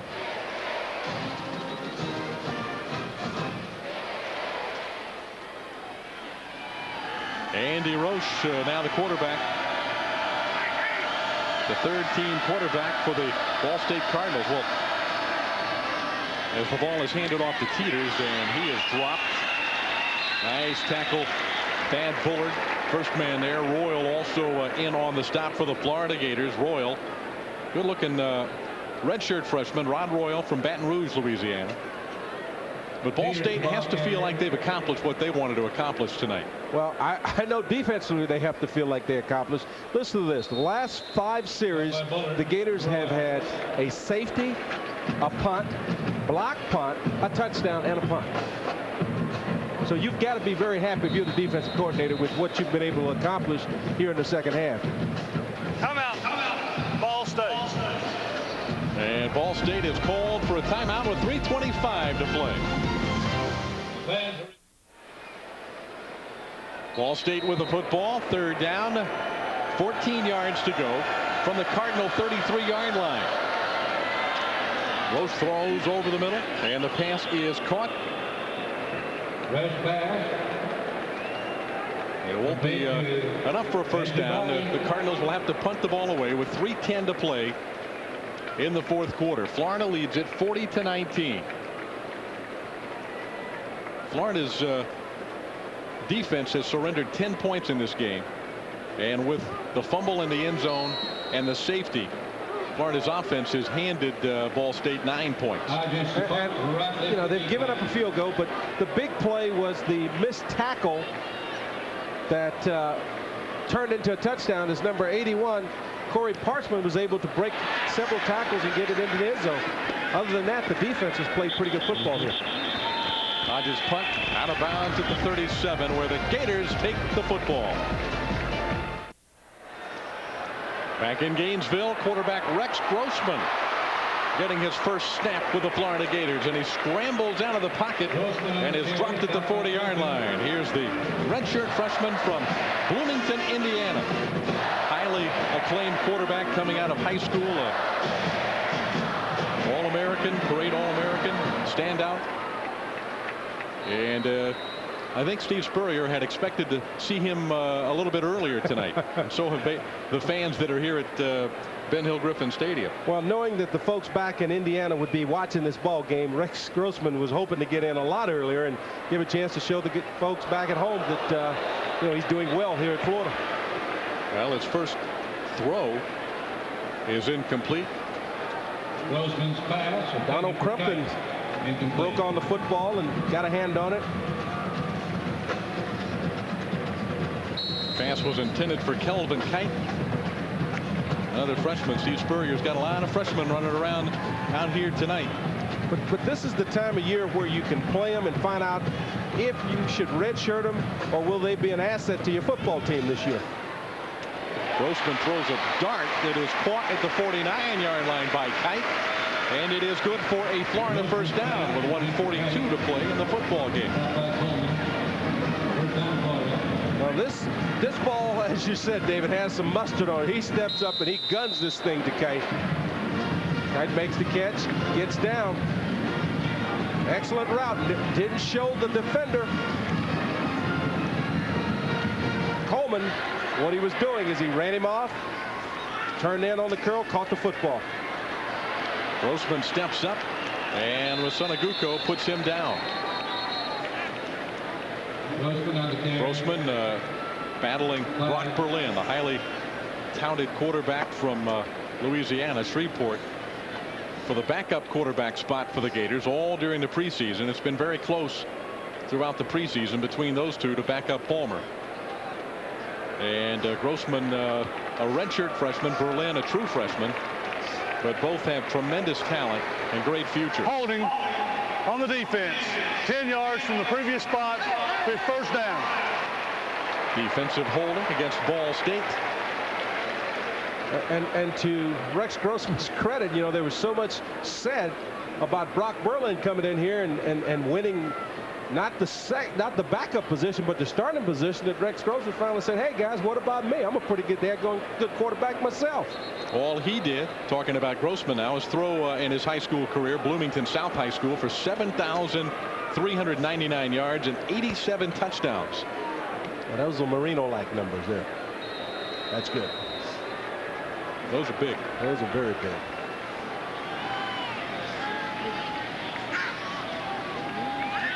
.114 to play. The ball at the 41-yard line of Ball State. And the pass caught by freshman tight end Ben Troop.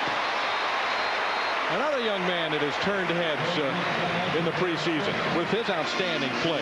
Gators got him out of Georgia, Augusta, Georgia, a freshman, and he has been impressive. And I like what Steve's doing. He's giving the Gator fans a chance to see some of these freshmen as the ball goes to Troop here, makes the catch, tucks it away before getting hit as he's brought down by number 2, Charles Avant.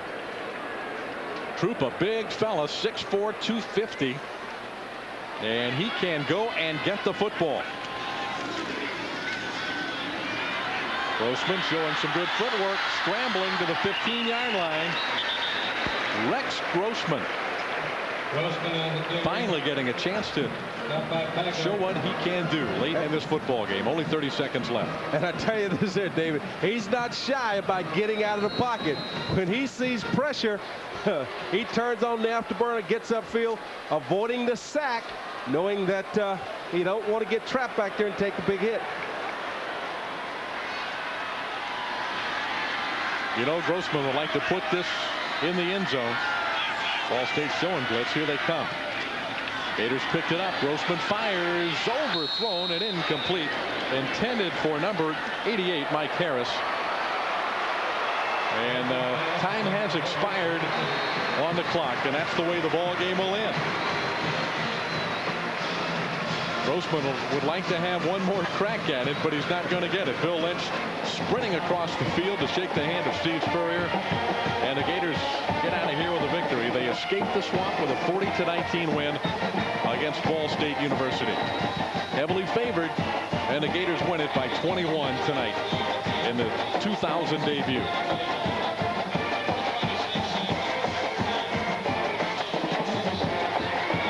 Next week, it's Middle Tennessee State, another non-conference opponent.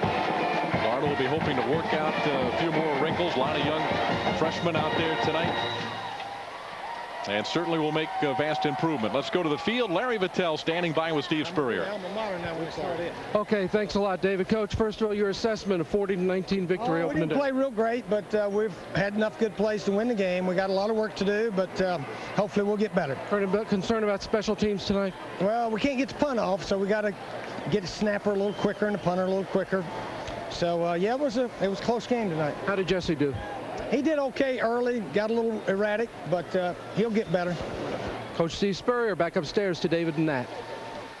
All right, it's a 21-point win for Steve Spurrier's Gators, still undefeated against unranked opponents, still undefeated on opening nights. 40-19 is the final score, and we'll be back with a final word from Florida Field in just a moment.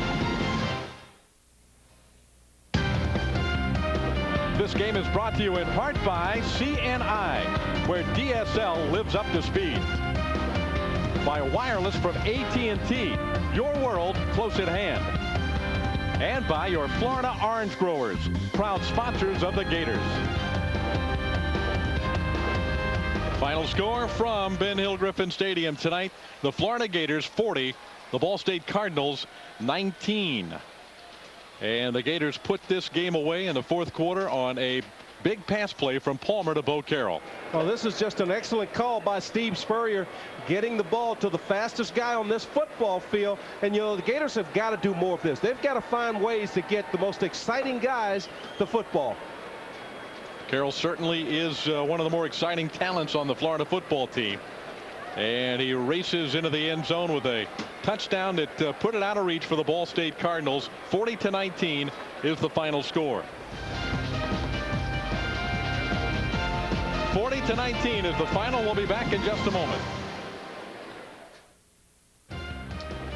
7th-ranked Florida opens the 2000 campaign with a 40-19 victory against Ball State University out of the Mid-American Conference. The Gators snap a 3-game losing streak going back to late last season. Ball State now has dropped 18 consecutive games. Robert Gillespie runs for over 100 yards for the 3rd time in his collegiate career. And Florida gets the job done tonight. Looks ahead to next week, right back here at the Swamp against Middle Tennessee State University. Bo Carroll, a big play late in the ball game to put it on ice for the Florida Gators. And next week, once again, Middle Tennessee State, the Blue Raiders come to town, 6 p.m. for the kickoff. It's available on pay-per-view and, of course, on Sunshine Network as well. For Larry Vittel and for Nat Moore and for our entire Sunshine Network crew tonight from Gainesville, I'm David Steele. Good night, everybody. 10 at the 47. And this is Palmer on play action, looking to throw down the field. It is going to be a diving catch. It's a beautiful catch. Oh, my! Rashay Caldwell. Touche, Rashay. First and goal.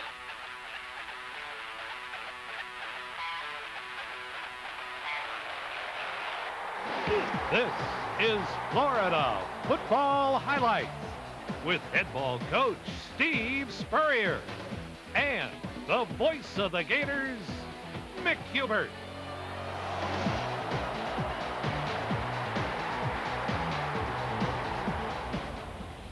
Hi again, everybody. I'm Mick Hubert, welcoming you to Florida Football Highlights. The Gators coming away with a 40-19 opening day victory over Ball State. The Gators' 11th straight opening game victory, now 70-0 against unranked opponents in the Steve Spurrier era. Steve, congratulations on the opening night win. Well, thanks, Mick. Good victory.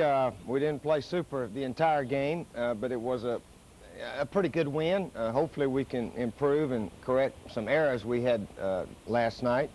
But again, I thought our players played hard, and we hung in there, and it was almost a close game when they blocked that punt in the fourth quarter, but fortunately we forced a fumble, and Jesse hit Bo Carroll for a touchdown to sort of put it out of reach. But we got another one this week and before the conference schedule starts, so hopefully we can play better this week.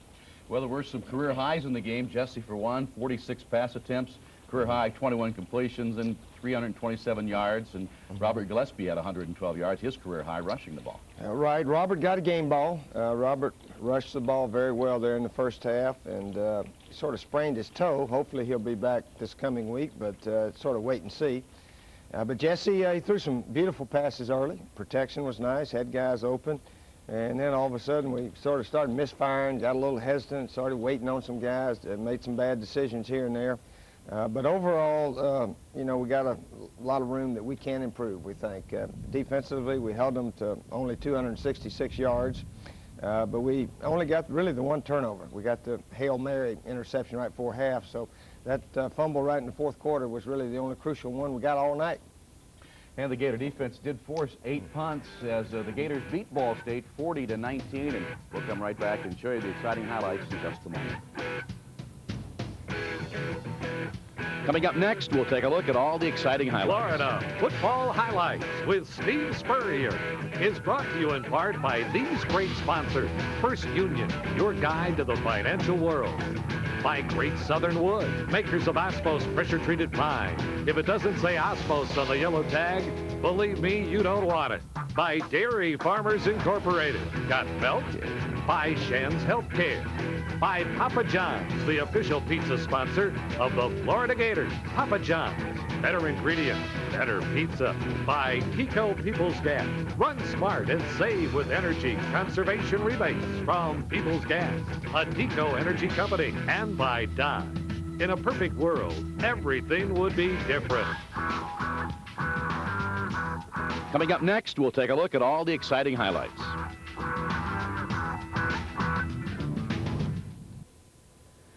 A tremendous rainstorm about an hour before the game, but Steve, by and large, dry during the game, and hope you didn't miss the opening kickoff. We were quite fortunate with the weather, Mick. A big rainstorm, lightning, I think, about 5 o'clock, but by 6 it cleared out, and we had a beautiful night to play. Very fortunate that it was not a rainstorm, because we've had rain the last 2 or 3 days here in Gainesville. Here's some lightning right here. Well, we thought we could get this little onside kick, and Jeff almost grabbed it too soon. He grabbed it right at about 10.5 yards, and he didn't know you can't run with it, so we got to learn the rules a little bit better. He could have saved some running space there. But anyway, we get the ball and come out throwing at him, and Jesse hits Alex Willis there on a little short corner route. Hit him over the middle, I think, a little earlier. And then we get down here to the 10, and Kirk Wells pretty much is running free there. And we hit him for a touchdown. Nice drive, good protection. Ball State played the first 2 drives about like they always played last year, with a few tapes we had watched. And then they started mixing a few things up, and we just didn't react as well as hopefully we can the next time people mix things up a little bit. Here's a draw play with Robert Gillespie. Draw play didn't work much after the first quarter or so. They started really just pitching their ends inside, which you know, sort of takes away the draw play. So we probably need to run the sweep, but we didn't run extremely well. Not bad though. And there's Robert taking the draw play in for a touchdown. And we're up 12-0. Jeff Chandler missed the first extra point, just flat missed it. Missed a makeable field goal. So he got off to a rough start. Our defense played well except for about 3 or 4 plays the entire game. And of course our offense gave 9 points, so it was good to see. Jesse held it a little too long there, and they had a guy coming. We couldn't block that guy with the protection we had on. Quarterback's got to sense that, I hope, and you know, either throw it away or try to get rid of it. But he hit him in the backside, and that was a good play for Ball State. They got 7 points out of it. As you can see, we stuffed up their run well, which we should have. We had about 8 guys up around the line of scrimmage. They were trying to run pretty much a little off-tackle plays. You can see here they didn't have much chance. So our guys played well, Mick. We didn't have many sacks. I think Alex Brown had 1 sack late in the game, and we only got the 1 turnover. So we played decent on offense, decent on defense. I guess that's about the way to say it for the first game. 25-yard run there for Robert Gillespie, and the Gators had that 12-7 lead after the first quarter, and then on the opening of the second quarter here, touchdown for Gillespie. Yeah, this was 4th and 1. This might have been, we had 3rd and goal on about the 3.5, and it was a change of quarters, and I told the guys we're going to run it twice and see if Robert can't get it in, and sure enough, on 4th and 1, he leaped it in there. So that, you know, you look around college football nowadays, Mick, and the defenses are stunting and blitzing and coming from all angles, and you've got to be able to run the ball. You just got to. UCLA beat Alabama with the guy carrying the ball 42 times. So we need to get back to running better. As you can see, they fumbled the kickoff, and we got excellent field position here, and Jesse throws a nice pass to Alex Willis for the touchdown. So just a minute and a half into the second quarter, the Gators have a 26-7 lead. Right, we got a nice lead there. Things are going pretty much according to plan. I'll be dadgum, they put a drive together. It must have consumed about 8 minutes of the clock, Nick. They kept grinding a little here, grinding a little there, made a little 3rd and 5, and so forth. So they sort of hauled the ball. I don't think they scored on the drive, but they took a lot of time off, which was their game plan, and I don't blame them. That's a good plan. We only, I think, had one other possession here in the second quarter. Into the half ends on somewhat of a downer here for Andre Davis. Yeah, Andre sort of got his cleats, he said, caught in the mud, and it didn't come out, and he got bent over there somehow, and he had a knee injury that will, in all likelihood, put him out for the rest of the season. Very unfortunate injury. Hopefully some of the other players can step in there and take up where Andre, the void he's left. But we'll wish Andre the best and look forward to him getting back next year. Here's a good catch by Richey. We try to teach our receivers to sprint through the ball, and some of them have a bad habit of wanting to leave their feet. Maybe Richey needed to leave his feet there. Almost all, we sneak it in the next play. Almost all receiver coaches try to teach the players to sprint through the ball, and only at the last moment, if you feel like you have to dive for it. We feel like our guys are diving too much when they can be sprinting through the ball, Nick. So something we're going to work on all week, and hopefully when we play Middle Tennessee, if that long ball's out there, our guys won't be diving for it. They'll be sprinting through it. Well, it looked like that might have been in the end zone from here, but they ruled it on the 3-yard line. And I can't believe Robert just ran backwards in the end zone there, but he sure did. He got it on the 1-yard line and retreated 2 yards in the end zone. This is bad tackling by number 4 in the corner and bad angle by the safety. And their guy just legged it on in for a touchdown. We looked like a team right there that maybe went 0-11 last year instead of the one we were playing. But that big, strong receiver that can run, I don't even know his name. Do you, Mick? Yeah, Corey Parchman. Corey Parchman, but he looks like a pretty doggone good receiver. And here's Travis Harris causing the fumble, number 27, true freshman linebacker from Atlanta. And that was our only real turnover of the game right there for our defense. And Ernest, that was a key first down. That was 3rd and about 3.5. And we were able to get this play right here. As you can see, Bo Carroll was on the linebacker. We caught him in the right defense. And Jesse made a nice throw. Bo catches it and takes it on in to put the game out of reach. Obviously, our punting game needs a lot of work, Mick. We got to find somebody to snap it back a little quicker than what we've been doing. And Alan Ryan's got to get quicker getting it off. Here's I think our 1 sack of the game. Thought we'd have about 8 or 9, but we got 1. And Bill Lynch and Ball State, I really think they're going to win some games this year up in that MAC conference. I don't know how many, Mick, but they're, I think, a little bit better team than they were last year. Well, there's inside the numbers. The Gators had 136 rushing, 359 passing, just under the 500 mark, and Ball State with 266 yards. Jesse Palmer, career-high numbers there, 21 of 46, 327 yards. Gillespie, 17 carries, over 100 yards for the 4th time in his career. So, as you said, in summary, a lot of good plays, but certainly a lot on the table to improve for the next week. That's right. Hopefully we can hit over 50%. Certainly we had a lot of incompletes out there, but we did not have any interceptions. And so we need to throw it a little bit better percentage, and we didn't run extremely well at times. So, and defensively, we gave up about 2 big plays and didn't get many turnovers. But other than that, Mick, we played well enough to win us a ball game. And you try to get a little bit better as the season progresses, so we got a lot of room for improvement. Gators beat Ball State 40-19. We'll come right back and take a closer look at quarterback Jesse Palmer when we continue in just a moment.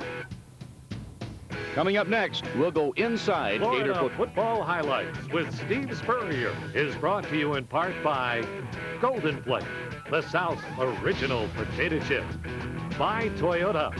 Toyota, the value is real every day. By your Florida Orange Growers, proud sponsor of the Gators. And by Wireless from AT&T, your world close at hand. Coming up next, we'll go inside Gator football.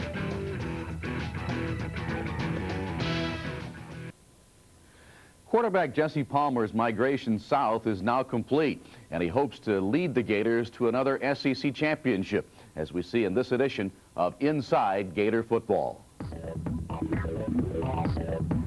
For senior Jesse Palmer, this 2000 season is his football final exam. He has studied hard, and he's prepared to make more than just a passing grade as the Gators' starting quarterback. Definitely feel like this is my turn. I definitely feel like this is my time. It's my senior year.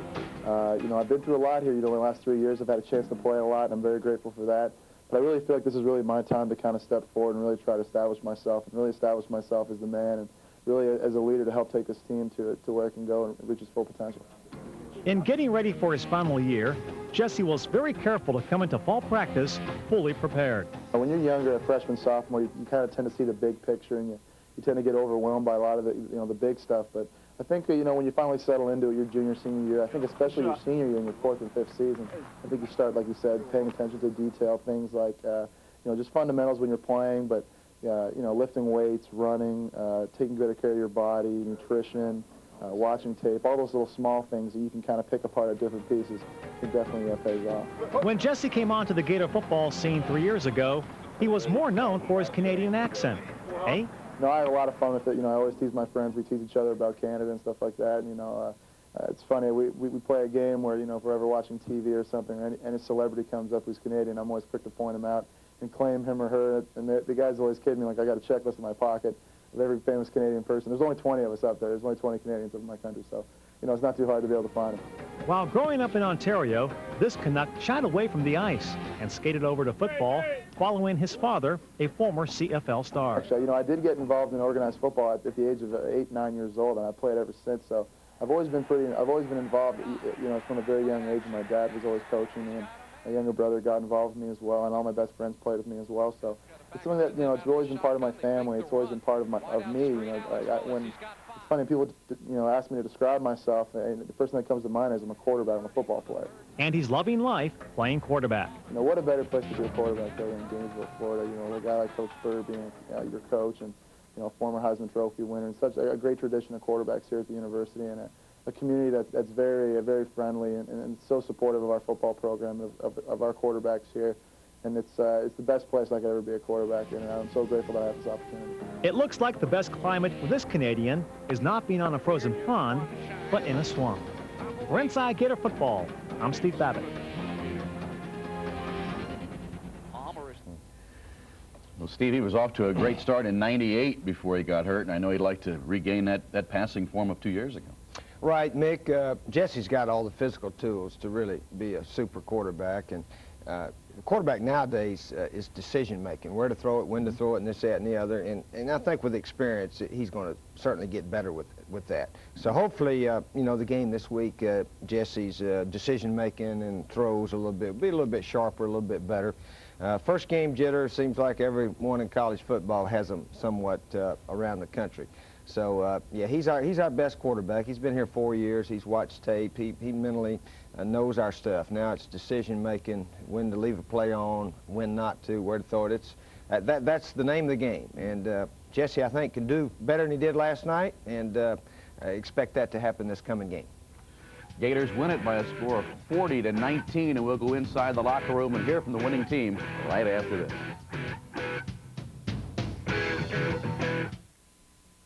National Car Rental, the official rental agency of the Florida Gators.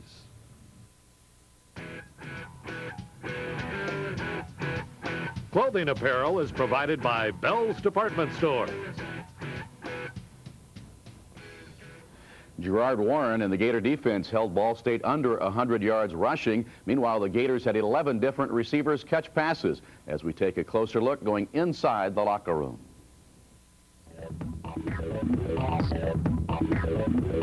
Replays of the game segment is brought to you by Discount Auto Parts.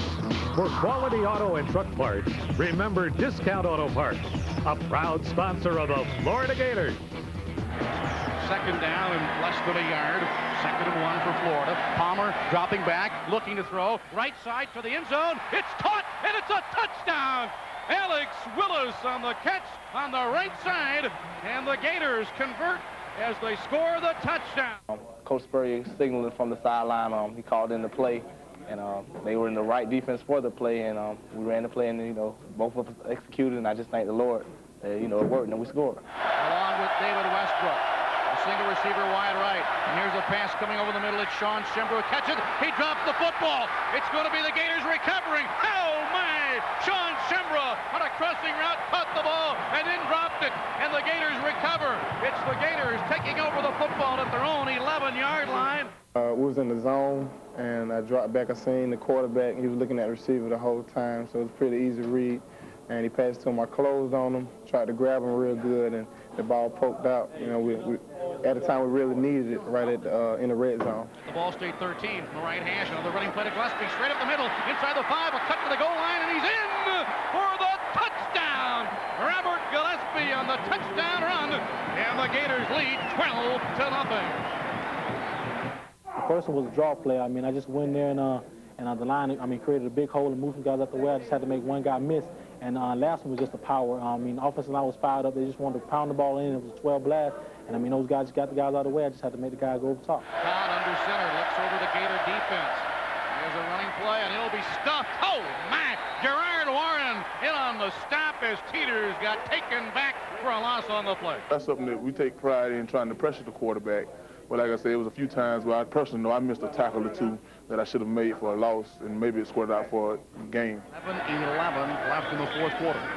Jesse Palmer wants to pass, throws it deep, down the right sideline. Bo Carroll wide open with the catch at the 40, the 30, the 20, the 10. You won't catch him. Go, Bo, go! Touchdown, Bo Carroll, 75 yards. Palmer to Carroll, and the Gators with a long touchdown pass play. They had a linebacker matched up one-on-one with Bo, and we knew we could take advantage of Bo's speed on the wheel. So, like I said, the protection was really good. I just took my steps and made it a really easy throw. He ran a great route, and made a nice catch, and just took it in the end zone. Replays of the game segment is brought to you by Discount Auto Parts. For quality auto and truck parts, remember Discount Auto Parts, a proud sponsor of the Florida Gators. Next week in the Swamp, Middle Tennessee State, and we'll have it on the Gator Radio Network, 4 p.m. Eastern Time for Gator Game Day and the pregame show. And on Thursday night, another edition of Gator Hotline, Sunshine Network and the Gator Radio Network, Thursday night, 7 o'clock. Game 2, Steve, Middle Tennessee coming in. Yeah, Middle Tennessee's a pretty good team. They're probably a lot like Ball State. They got beat by Illinois yesterday, but they made a bunch of yards. I noticed where they made over 400 yards, I think, and so forth. So they'll come in, they pitch it around, they give you a lot of formations. And again, Mick, you try to get a little bit better as the season progresses. So we certainly didn't peak last night. So hopefully we can keep getting better as we go. And if we do that, we do have a chance for a big year. Steve, thank you. And thank you very much for joining us. That's our show for this time. Gators win it 40-19. For Coach Steve Spurrier, I'm Mick Hubert. So long, everybody. Thanks for watching, and I hope you've enjoyed today's show. I'd like to thank these wonderful major sponsors who've made this show possible. First Union, Great Southern Wood, Dairy Farmers Incorporated, Shands Healthcare, Papa John's Pizza, Tico People's Gas, and your friendly Dodge dealers. Join Mick Hubert and me next time for Florida Football Highlights.